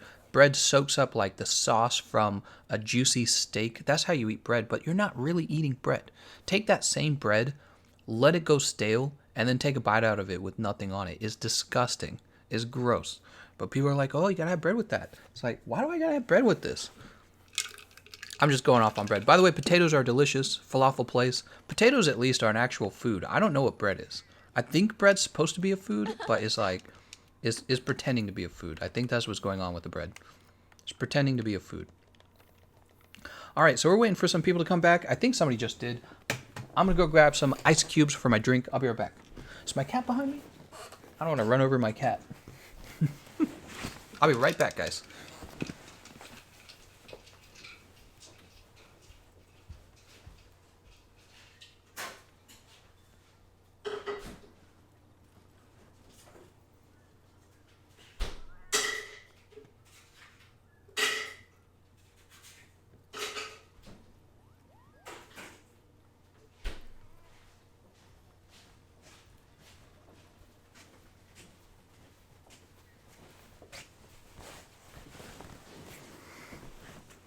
All right, I'm back. Terraboy says he has a plain bread addiction. I'm going to help you fight that addiction. Let me have a drink of this.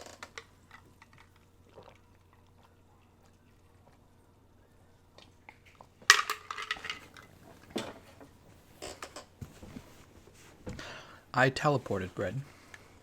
I don't know what you're talking about. We're at the quest counter. So good to see you. What do we got? We're still waiting on Renatus to return. Renatus, just come back, man.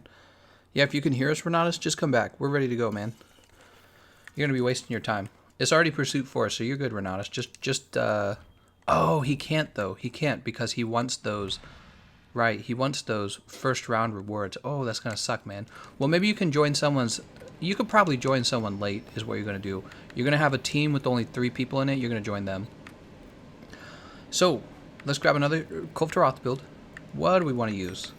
You know, I've really moved away from these Thunder Ammo bowguns. They're great, but also they're easy to die with. So I've moved away from those. It's not like you die often, but it's like you die enough to be annoyed. Also, I love the Thunder Lance for fighting Kulve Taroth. It's so much fun. Let's go ahead and eat a meal.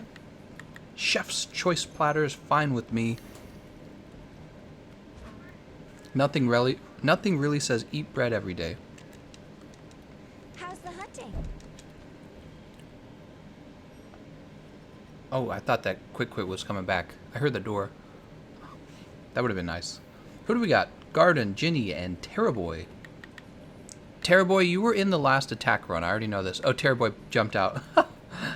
Before I could even do anything. This is fine. You're missing out on your thunder damage. Also no health boost, so be careful. This is also good. Yeah, this is pretty good. Doesn't have any crit eye. Renatus coming back with heavy bone horn. Right. Hey. He actually made it in. He was the one who was still in the quest, if you guys remember. There are still lots of breads you haven't tried, Gameconomist. That's probably not true. I'm a big time foodie. I've actually tried a lot of different breads, a lot of different artisan breads. I find them all so gross. I mean, I've had good bread, but every time I have good bread is always because it's some artisan bread that's been covered in cheese and tomato sauce or mayonnaise or some other gross crap. I don't want to curse too much on because this is a Christian Minecraft server, but dude, what you really got to do, don't eat that bread fresh, right? You think it tastes good because it's fresh. Try letting it, you can always tell how good food is by letting it sit for a day. If your food is nasty and bad after one day, it's nasty and bad in your stomach 8 hours later, okay? So let that food rest for 8 hours, eat it, and if it is nasty, you're eating something that is nasty for your body. That's the truth. Your body knows, you just don't listen to it. Bread, man. Like I was saying with the Taco Bell, I know that the Taco Bell was bad for me because it's giving me a stomach ache for no reason. But I still eat it because it's delicious, right? People, it's funny. People will eat food and ignore that it's hurting their body because it tastes so good. It's like candy bars, cookies. You know that stuff's bad. If you ate like a tray of cookies, you're going to feel like crap. You're going to have that sugar high. You're going to have that sugar crash, right? You're going to, if you eat, do you remember being a kid and eating your first giant bag of M&Ms? I did that because I love M&Ms. And I remember feeling like sick to the stomach because I had too much candy. That's all you need to know is all butter and sugar and oil and nasty stuff. Tastes great, and then you just keep eating it because it tastes so great. And your body's like, what are you putting in me? This is so nasty, right? But we just keep doing it because it just tastes so good. We can't stop. Food's addicting, man. And bread. I can occasionally eat bread. Maybe with like a good soup, honestly, just because it's absorbing the soup, but I avoid bread these days. I don't think bread's actually that good or good for you. Who dropped the boulder? They dropped the boulder when she left like 10 minutes later.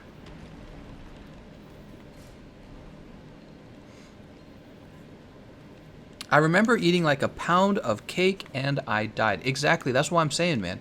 Your body knows that it's nasty, but you do it anyways because it tastes so good. You know what I mean?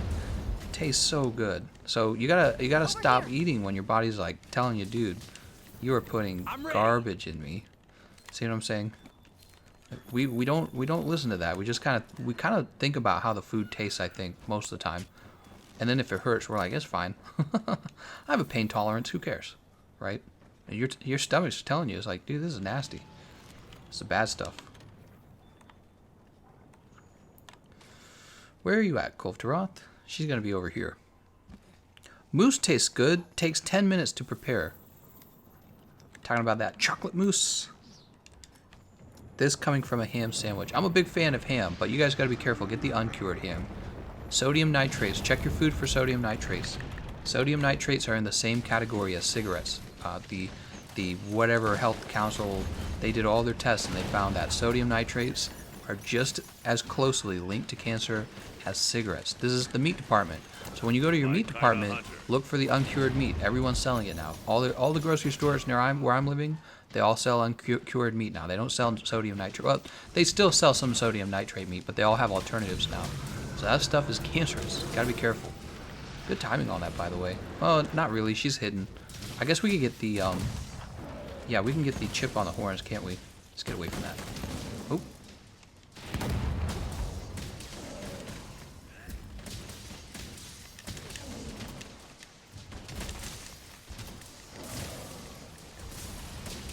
Oh, we didn't get the chip on the horns. Oh. Oh, did you see that back hop? That was an amazing back hop. You ready? My ham has Ebola. Yeah, for a lot of people still don't know this. There was recent studies on the effect of deli meat on people's health, and they discovered that deli meat is so closely related to contracting cancer, that is so closely linked to it that they put it in the same category as smoking a cigarette. And the only reason you don't know it is because they don't want to talk about it, because you're not going to buy their meat.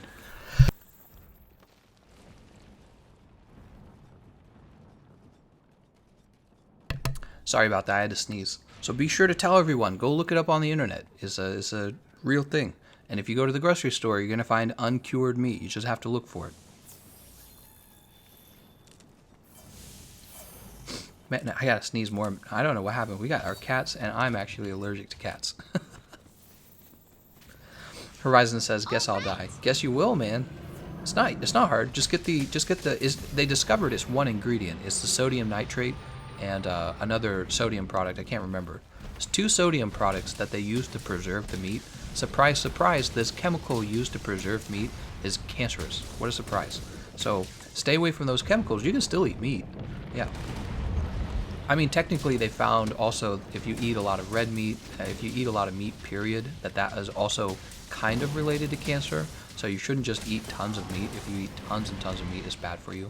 Not to mention, it's probably giving you high cholesterol. But sodium nitrate, you gotta get away from that stuff. It's really, really bad.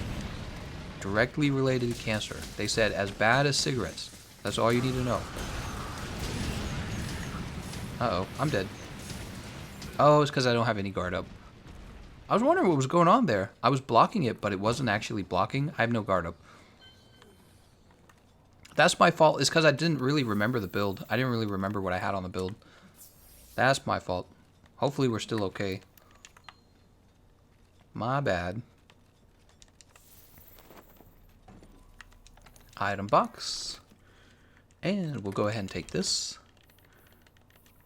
George Bastillo says, "Hi, just found your channel. Thank you for the Kulve live streams." Oh, I'm glad you're enjoying them, George.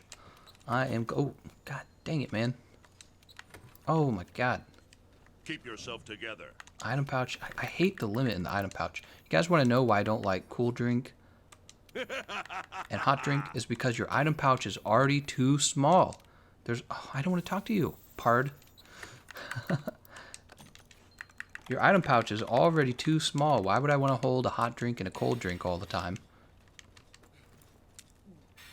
Alright, we'll finally eat this last ration. Raid rule number 1, don't stand in stuff. That's right, her fire lava is deadly. For some reason, I thought that I had guard up on the build, but this is an old build that I put together a while ago, and clearly I did not have guard up, so I should not have tried to block that. I should have gone right into the dash attack and ran out of it. If I had done that, I actually would have lived. In that case, I just felt like all I had to do was guard it, but I just didn't have guard up. And you gotta have guard up to block her vomit. Alright, you gotta have guard up for that. That's my bad. I just didn't know what I had in the build. What's she doing?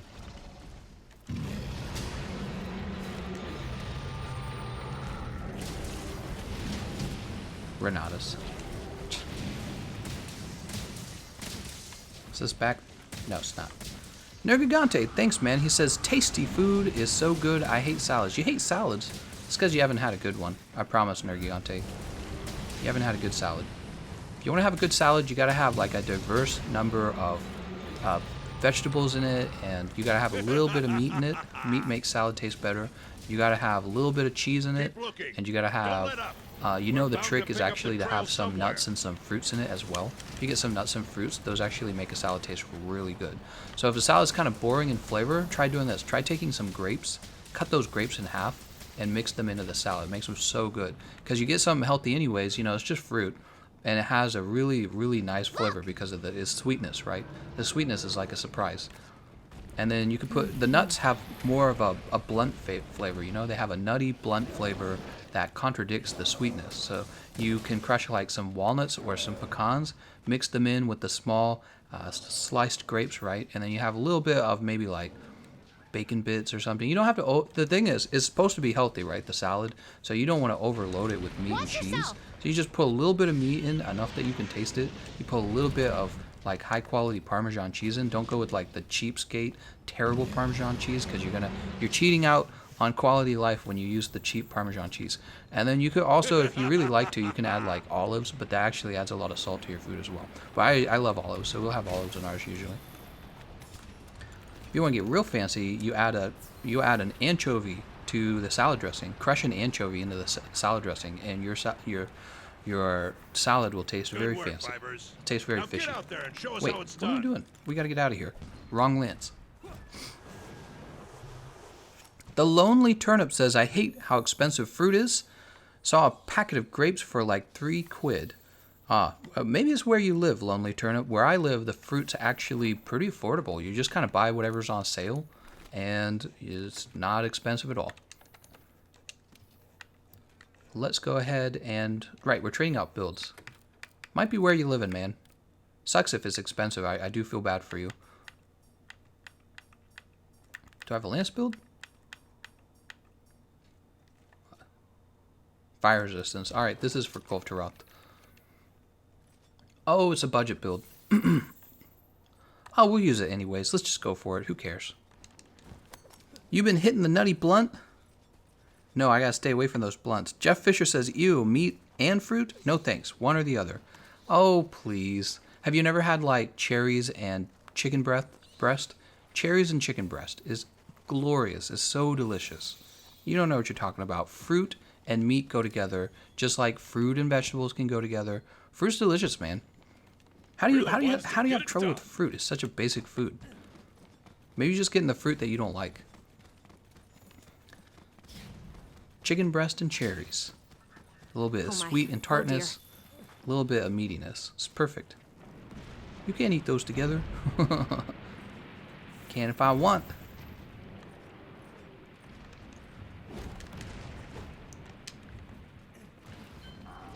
Come on. Tail broken. Nice job, everyone. Watch me steal this. Nope. I was scared of that. She hasn't been mounted yet. There we go. I stole them out. You can steal them out real easy with the lance, because the lance, it has a built-in aerial attack. Manny Dex throws in a winky I love tossed salad. I bet you do. The guy who likes bread likes to mix meat with fruits. What are you guys talking about? Why would that be strange? It's like not strange at all. You guys have not lived life. Chris's Crisis. We haven't done Culve Behemoth. Hope you're okay. What? It says hope you're okay. What? Look at this. It's impossible for me to get it hidden. We got it. You should do a salad tutorial video. Salad tutorial video. It's really just taking lettuce and throwing some things on the lettuce. Right, look at Lonely Turnip, applesauce and pork, cranberry and turkey, Mint jelly and lamb. Exactly. Cranberry and turkey is a staple, guys. Everyone knows it. I feel like we could go further. How about pineapple and ham, right? You ever had a ham for like Easter? What do? They take slices of pineapple and they put it on top. Ham and meat don't go together. What are you guys talking about? What are you talking about? You can't do that. I don't like fruit other than citrus and the nanner. Falafel Play is admitting he likes the banana. You don't want to say that, man. You can't say that without saying no homo first. I like mixing helium and milk. I was reading that helium's actually really rare these days. Show us the way of the greens. Well, it's not like I'm some big vegetarian either. I actually love meat. Don't quote me on that. Simon's going to be like, he said he loves meat. I love fish and ham and shrimp and lobster and crab and all the good things. Pork and applesauce sounds disgusting. For Shogun, you sound disgusting. No, I'm just kidding. I'm teasing you, man. Pork and applesauce sounds disgusting. It's not, look, it's not straight up applesauce. It's more like you've roasted the pork with the apples, and you can actually break down the apple and have it be part of all of that saucy, meaty sauce, right? You guys think that fruit and meat don't go well together. Have you ever eaten any Asian food? Is loaded in sugar. And really, that's all vegetables are. Vegetables are just not vegetable. That's really all fruit is. It's a vegetable that's loaded in sugar. That's all it is. Chris's Crisis, he said, I meant hope you're having a good day or stream. Oh, thank you very much, Chris, and thank you so much for those donations. Sam, give me green eggs and ham. Sam, I thirst for green eggs and ham. Lonely Turnip says, my dad is a chef, so I've grown up in a world of proper food. Not like these peasants who are saying you're not allowed to mix two of the most basic food groups together.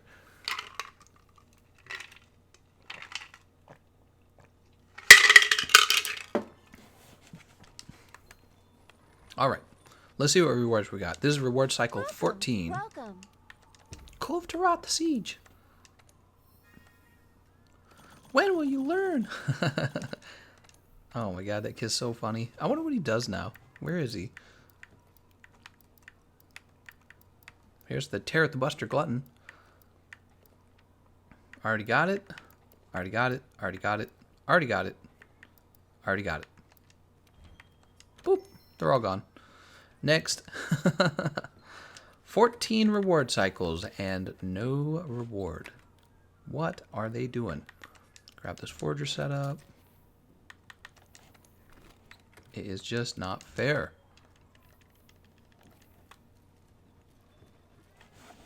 Alright, I'm going to go ahead and officially remove Quick Quip from the session. I don't think it's fair to have her in it because she is just AFK. We have just one run left, so if somebody wants to join in right now into the session, you will be able to join us. So we got one more reward cycle in us, it looks like, based on the length of the stream. Unless we do a late night stream. There we go. Oh, that's too bad for Quip Quip. Quip Quip.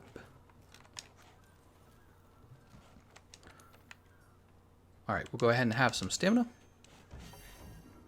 What about Band-Aids and cough syrup? Basic food groups, no? Gross, man. Oh, hello.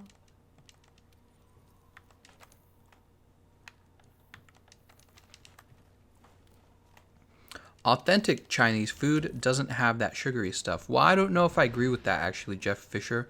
I have watched on YouTube authentic Chinese cooking. I know it's nothing like the Chinese food we have in America, the stuff you get from the takeout restaurants and from the buffet restaurants, right? It's totally different seasonings, totally different setups, but I watch a lot of food cooking channels, and I've looked up the authentic Chinese stuff, including channels where they don't even speak English. It has to be like translated, and they use plenty of sugar. They get sugar from really weird places too, like rice sugar. I didn't even know that was a thing, rice sugar. So if you're saying authentic Chinese does not use sugar in their food, totally disagree. Yes, they do. Pizza with pineapple is the best. I don't know if I agree with that. We only have 2 people. What's happening here? We need more people. Well, we could do it with 2 people. It's not a big deal. Betadine for dinner. Eat the cap that comes with beer. What?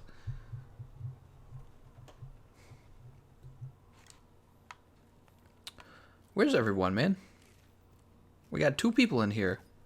These guys are just like standing. Come on, guys. Ooh. Oh, there we go. We got Nathan.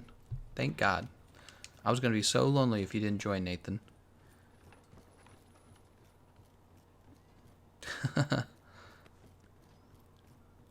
Yeah, never mind. He joined just as you sent that. Wow, already up. Oh, we have Larcius as well. Larcius.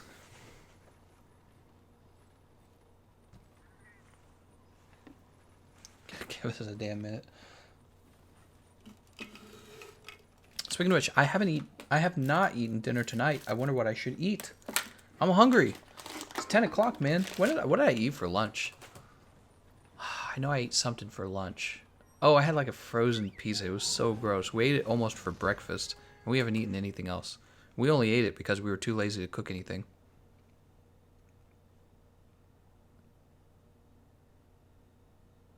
Eat your napkin at the restaurant to stop global warming.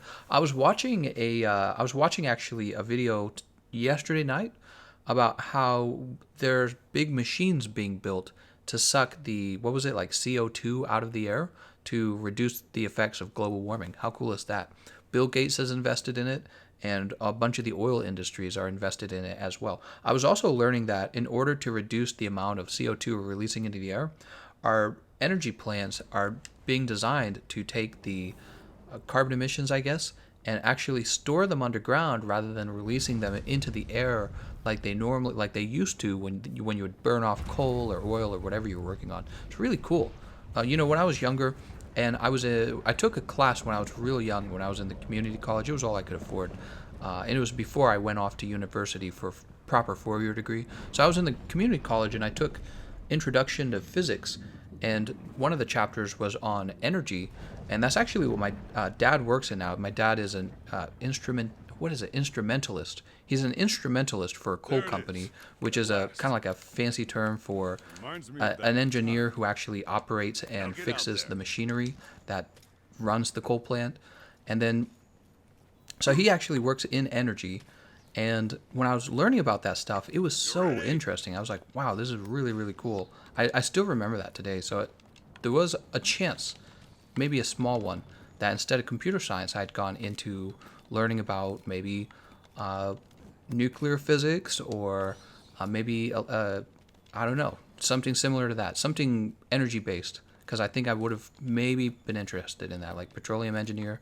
All of that stuff's really interesting to me. I ended up getting into computer science because I love technology so much, and I, of course, at the time played a lot of video games. I always have.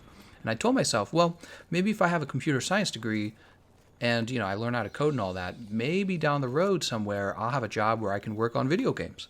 And look at that. I'm working on video games right now. I just play them now, which is actually fine. It's a lot of fun running the YouTube channel and being able to comment on the intricate characteristics of a video game that I like or I don't like, and then actually being good at a video game takes a lot of practice and guides as well. You have to have a sort of intricate understanding of the game in order to write a proper guide. So a lot of fun stuff, actually. Life seems to have worked out for me. Looking back on it, when I was young and I was going into community college, right, I would have been about 18 years old. When I was young, like I'm super old now, but it was a while ago now, right? It was about 10 years ago.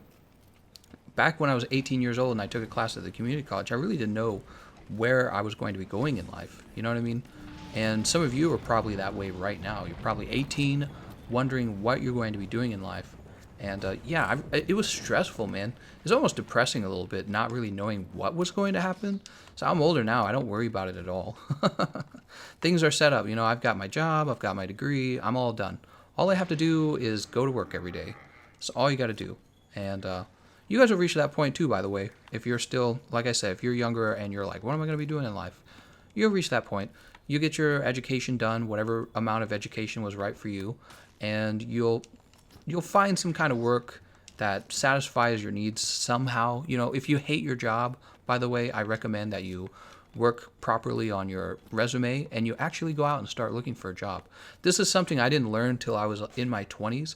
There's always people looking to hire people, right? A lot of people are very, very, very pessimistic about finding a job. They're like, there's just no jobs. That's what people say. And it's just the wrong attitude. You got to believe there's a job out there, and you got to keep applying all year long. You will get a better job if you do this, I promise. So you just got to keep trying, though. But yeah, you'll eventually get your education done. You'll eventually get a job you like. And life, when that happens, when you get those things out of the way, life chills, man. It is much easier. You don't really wake up worried about anything. You're just like, I just got to show up to work. That's all it is. Much easier. So, yeah, if you're younger, I'm sure I do have some younger people watching, and you're feeling stress about getting a job, just work hard and keep working toward the lifestyle you want, you know what I mean? Reflection time. Not really reflection, just me suggesting that, you know, there's opportunity out there. You got to have the right attitude. You got to have the right attitude. That is really, really fundamental. If you have the wrong attitude, you're guaranteed to fail. If you have the right attitude, you're not guaranteed to get exactly what you want, but you're not 100% guaranteed to fail. Does that make sense? Right? Like, if you just think about the logic here. Just think about the logic. If you have the wrong attitude, you will always fail, 100% of the time. If you have the right attitude, you might not get everything you want in life, but there is a chance that you do actually, and you will probably still be better off than if you were some guy with a bad attitude. I met guys who were bad attitude guys. They did drugs and they went to jail. It was really straightforward. I think I told this story before. I knew this guy named Eddie. He was a funny guy. He told me he used to do a lot of drugs in high school, and he just had the wrong attitude. And he went off on, you know, because we had crappy jobs, man. We unloaded trucks for Target together, but he just had the wrong attitude, and he had gotten a girl pregnant. He had just gotten her pregnant, and no, he hadn't just gotten her pregnant. She had been pregnant for a while. The baby had just been born. So the baby had just been born, and he's tired and stressed, and he, you know, you got to wake up at 4 a.m. and go into Target and throw a truck, and he went off on the manager and got fired immediately. Because guess what? It turns out Target doesn't really need anyone. Target can find people easily. Truck throwers are easy to find. So you don't want to go off on your boss. He had the wrong attitude. You know, he was stressed, and he dealt with the stress the wrong way. He freaked out, and you can't be that way. You got to deal with it. And it's really the sign of, you know, kind of like self-mastery, keeping a positive attitude. That's self-mastery. It's hard to accomplish, but you got to make sure that you're actually trying to accomplish that. Some people don't even know that they're supposed to be trying to have the correct work attitude. Some people don't even know that stuff. They just kind of go off on their emotions. Terrible way to live. Don't just be your emotions, you know, you got to have a plan. Work hard, don't get a job. Impossible. Dude walking at Walmart succeed. Nerkigante says, as a kid, I always wanted to be a rock star like Ozzy Osbourne. Ozzy Osbourne, man. He's a crazy guy, isn't he? When I was younger, guess what job I wanted to do when I was younger? Without my parents pressuring me to do one thing. Actually, no, my parents did pressure me to do something. My mom wanted me to be a priest. That's what my mom wanted. She was super religious, right? I think my dad just wanted me to get married. That's all my dad wanted. But my mom wanted me to be a priest. And you can see how those are kind of contradicting things. Because my dad was always telling me how to get a girlfriend, right? He was telling me how to do that. But my mom was like, you're going to be a priest, right? So it was kind of like a contradiction. They didn't fight over it openly. So if they disagreed with that, I have no idea. But when I was younger, without being told about it, without my parents pressuring me about it, I always wanted to be a lawyer. Isn't that funny? I always wanted to be a lawyer and argue. Because I love argument. I love thought, right? Thinking about things, debating things. And I love law. Law is something that I get excited for. I love law. Law makes everything better.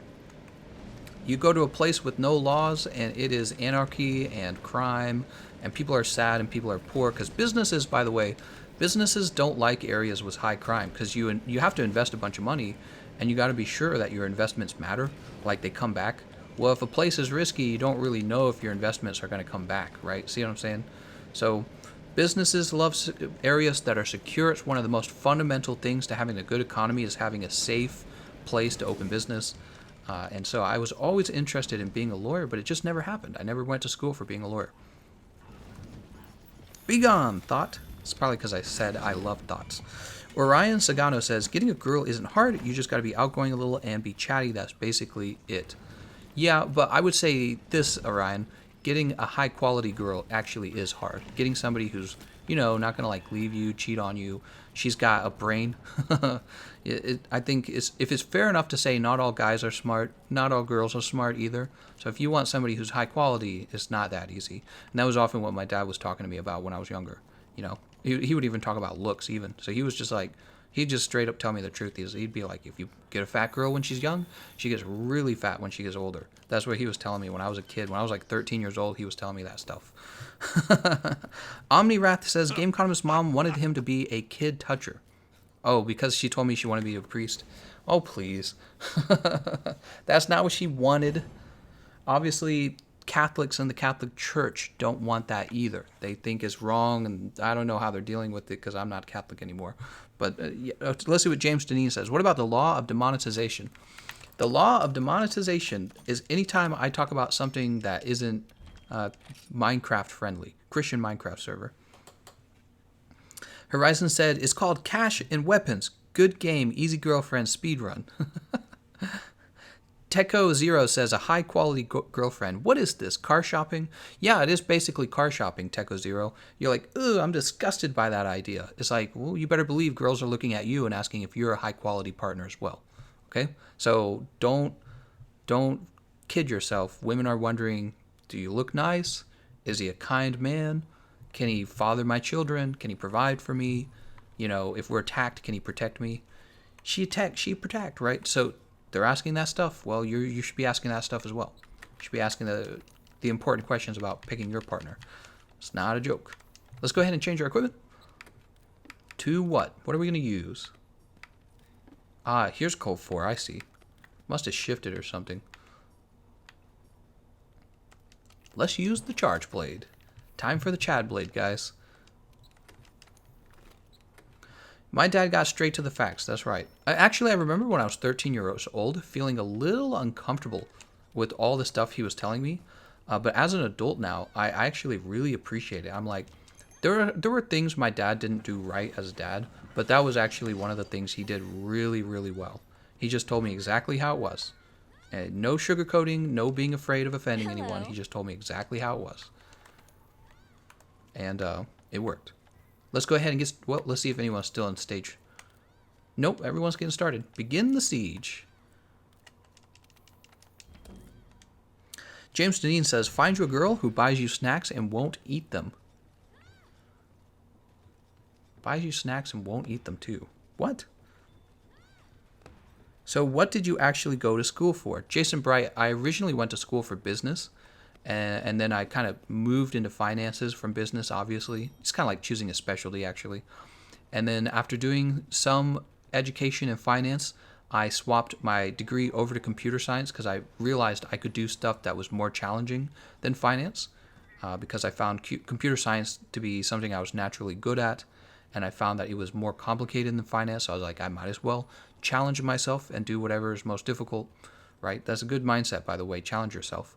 And I ended up graduating with my computer science degree.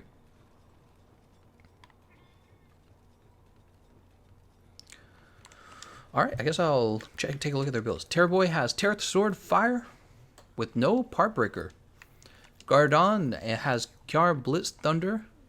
Here's some part breaker. It is a good build. Max Might Crit Eye. I don't see any thunder. Mr. Clean's it's got Griffin Blazooka. Oh, he's going with the Griffin Blazooka. I can't talk. Blazooka, huh? I love the Griffin Blazooka build. It's a great build. Find girl for epic credit card money. What is he talking about? My best friend in real life. My best friend is an in real life harem anime protagonist. I don't believe that. Find girlfriend to clickbait Minecraft videos. What? Falafel says, I was talking with some girls and fashion sense was pretty high on their list of compatibility. Needless to say, I am not interested in these women. Yeah, actually, Falafel, I had a girlfriend who was very, very much into like fancy dressing as well. Let's just say it didn't work out between us. Because I was not like that. She wanted to go to parties. I did not want to go to parties. She wanted to go to the bar. I didn't want to go to the bar. Boring stuff for me. Waste of time. Abdil says, thick goth girlfriend for the win. I actually do find like goth and emo chicks very sexy. But you didn't hear that from me. That's private. Mr. Clean says, thank, man. When I talk with the Wayman, I talk about politics and it works. You ready? Oh my god. They're like, wow, we really like your woke views. How to Turn Women On with Your Political Views by TheGameconomist. Ryan says, oh my god, I wish I was an emo girl. Too early, man. Too early. I think that was Gardon who dropped it. I don't know who dropped it. But you've got to wait for her to creep forward before you drop those. So we missed out on that. We'll head over to this other area then. Let's see. Is this loaded? She's coming out of there, huh? I'll help finish load this. Game Economist, do you think the high DBS builds are good with certain skills added? Hold on. Let's get this. Okay, Mr. Clean's pointing it in the right direction. Let's get over to her. I gotta think about your question first. I gotta reread it to understand what you're asking. Do you think high DPS builds are good with certain skills added in, like part breaker and such? I'm ready. Well, if you're talking about a high DPS build, then the answer is no. Part breaker takes up 3 medium decoration slots. There's never a good excuse to bring part breaker if you're just going for high DPS. If you're trying to part break, that would make sense. But if you're just going for the high DPS, it makes no sense. Yeah, part breaker's not that important because a monster's parts will break either way if you're doing high damage. Yeah, the only way that makes sense is if you very badly need to get the part breaks like we do here for Kulve Taroth. Oops. Oops. Getting smacked. She's moving. Whoop. Yeah, she's moving. I just want to stay ahead of her here.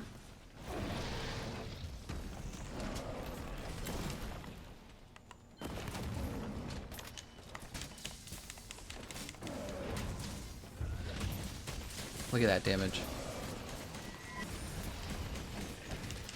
She gonna roar? She's gonna roar, right? Gold plating is gone.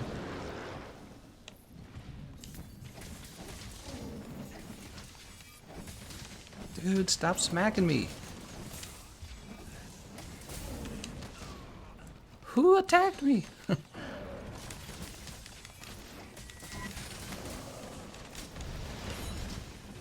Giant horns chipped. She gonna be mad? You ready?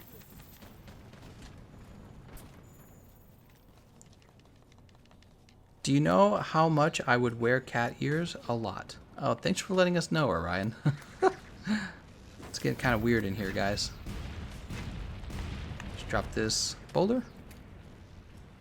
Huh, okay, she's on her way then. Jump over here. And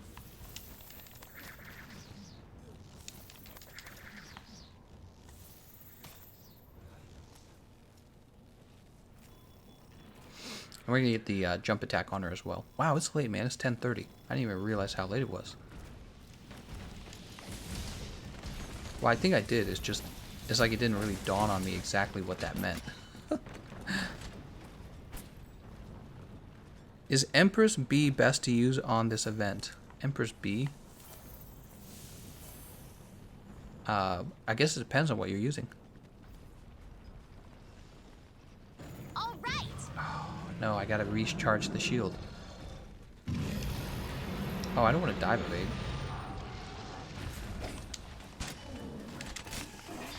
Alright. She gonna dig.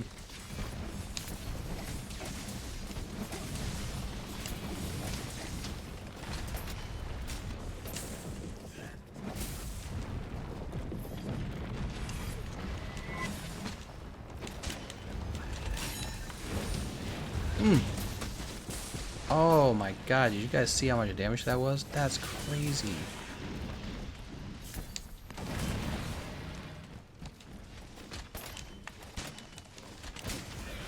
Oh my gosh, this is it. Oh! That's weird. Why did I get a bunch of zeros there? I don't understand that. Kinda hunter.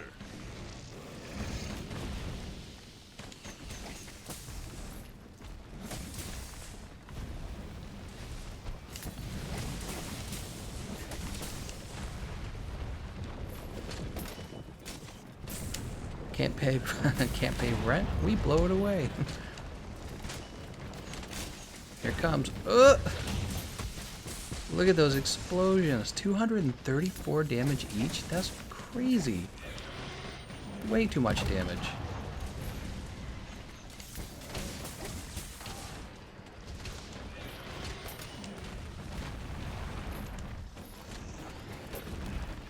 Oh, I don't want to waste it.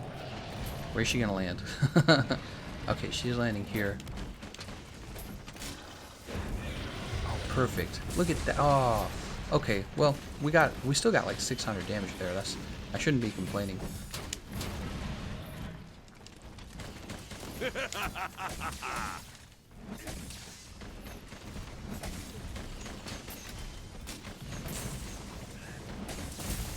Look at that. Even that was like 400 damage.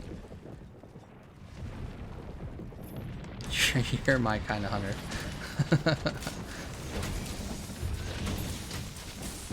Oh my god, it's beautiful how much damage. Ouch. She like stepped on me and it dealt like a chunk of damage.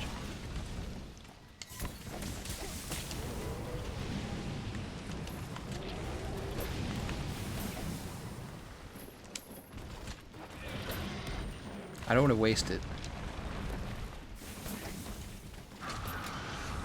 Alright.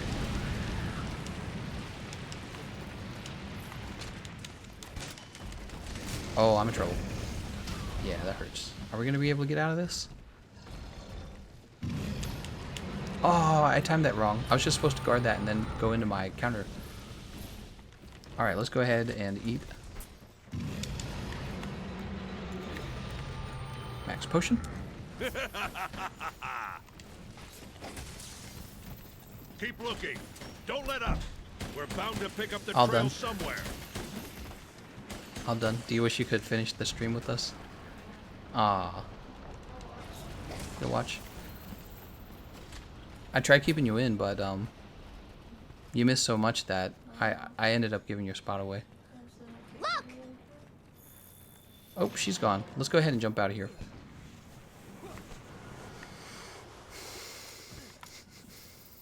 We can just keep going, Care.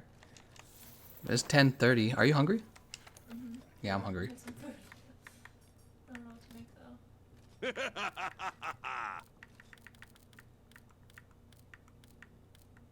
Where are my builds? I gotta name these better. Here we go. Here we go.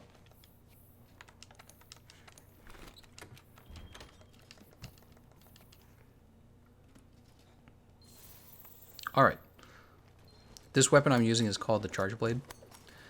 We're fighting her in stage 4. Kulve Taroth is an interesting fight because what happens is in stages 1, 2, and 3 she's weak to lightning. Stages 4 she's weak to ice. So what a lot of players do is they will use thunder in stages 1, 2, and 3, and then for stage 4 they jump over to an ice build. That's what we've done. It's Chill Shroom.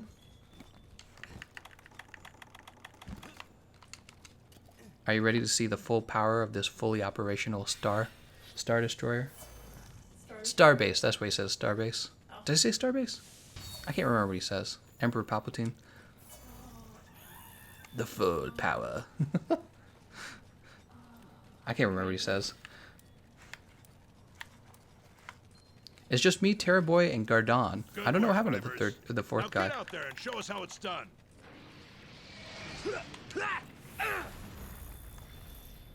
Alright, so check it out. See the sword and shield on the upper left-hand corner of my screen?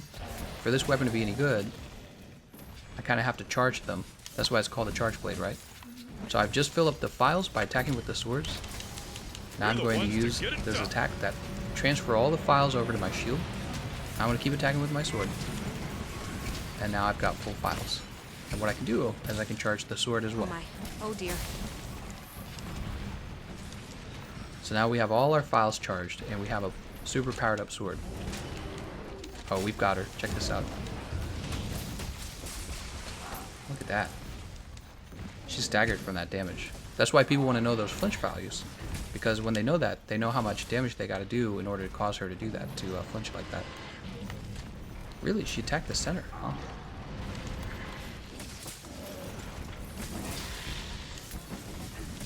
She's coming down.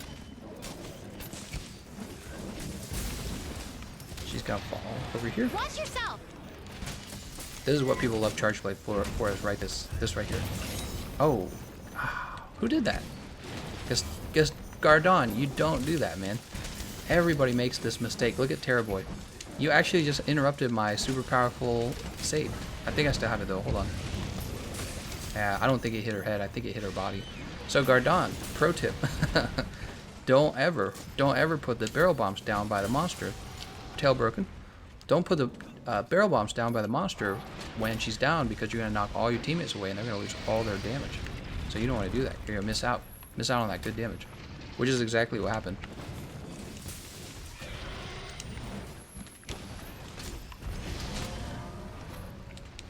Let's get out of here. Let's get out of here.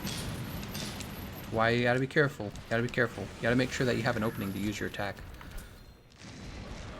Was it Mr. Clean who was with us? I can't remember who was with us. Somebody timed it. Oh, it was Mr. Clean. Oh, that sucks, Mr. Clean. What a waste. What a waste that was. We didn't do any damage to her, any meaningful damage. Alright.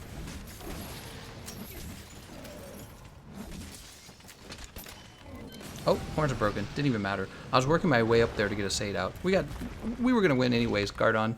We were going to win because Terrorboy's so good, right? Oh, I feel bad for Mr. Clean, though. Mr. Clean here. Well, he wasn't here for the giant horn break, right? Mr. Clean DC'd. Oh, I'm sorry, Mr. Clean. And you know, when Mr. Clean would play with us, he would do the same thing. He would put the barrel bombs down on Kulve Taroth's head. But you got to remember, man, if you put them there, all your teammates are going to get knocked back. It's better to save your barrel bombs for different situations. It's pro tip. Don't be that guy. Time to get the loot. Oh, look at that. Regular melded weapon. That's really going to give me the good loot. What do you guys think? Is there even a point to carving these horns? It doesn't give you a greater chance at a QR weapon, right? I don't think it does. Also, how many Kulve Taroth materials do you think I have at this point? We should look. Oh my god, we should look. You have to keep in mind I have materials on both PlayStation 4 and PC now as well. We'd have to know what those are to know exactly how much I've done.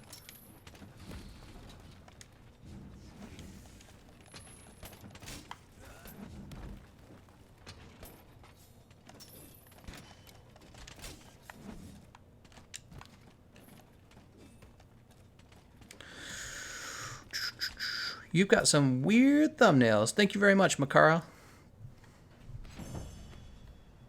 This is on VHS. God Terror Boy says, that was 600 plus damage loss. Yeah, I was at the end of my Sade, and it was all lined up and everything. And then, of course, Terror Boy lost out on some damage too, because that's how it works. Oh, I got a crit jewel from that. Terror Boy missed out on some damage too, and he was probably doing decent damage. It's just how it goes, though. You learn. I make a lot of mistakes when I play. Especially when you're playing multiplayer like this. This is a good learning opportunity for everyone. Alright, let's see what our rewards are. This is reward cycle, was it 15? I think it's 15, right? We said that 14 no rewards. So this is 15. Alright, let's see what we get. Charge Blade stands for super complicated weapon.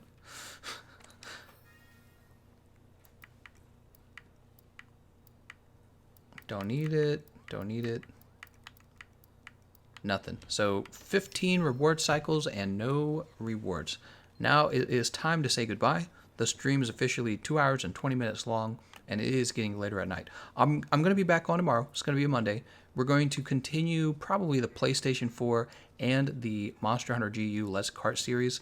I'm nearly done with the PlayStation 4 Let's Kart series. At this point on PlayStation 4, I'm nearly at the point where we just need to start killing the end game monsters. However, there is a little bit more to do with the optional quest.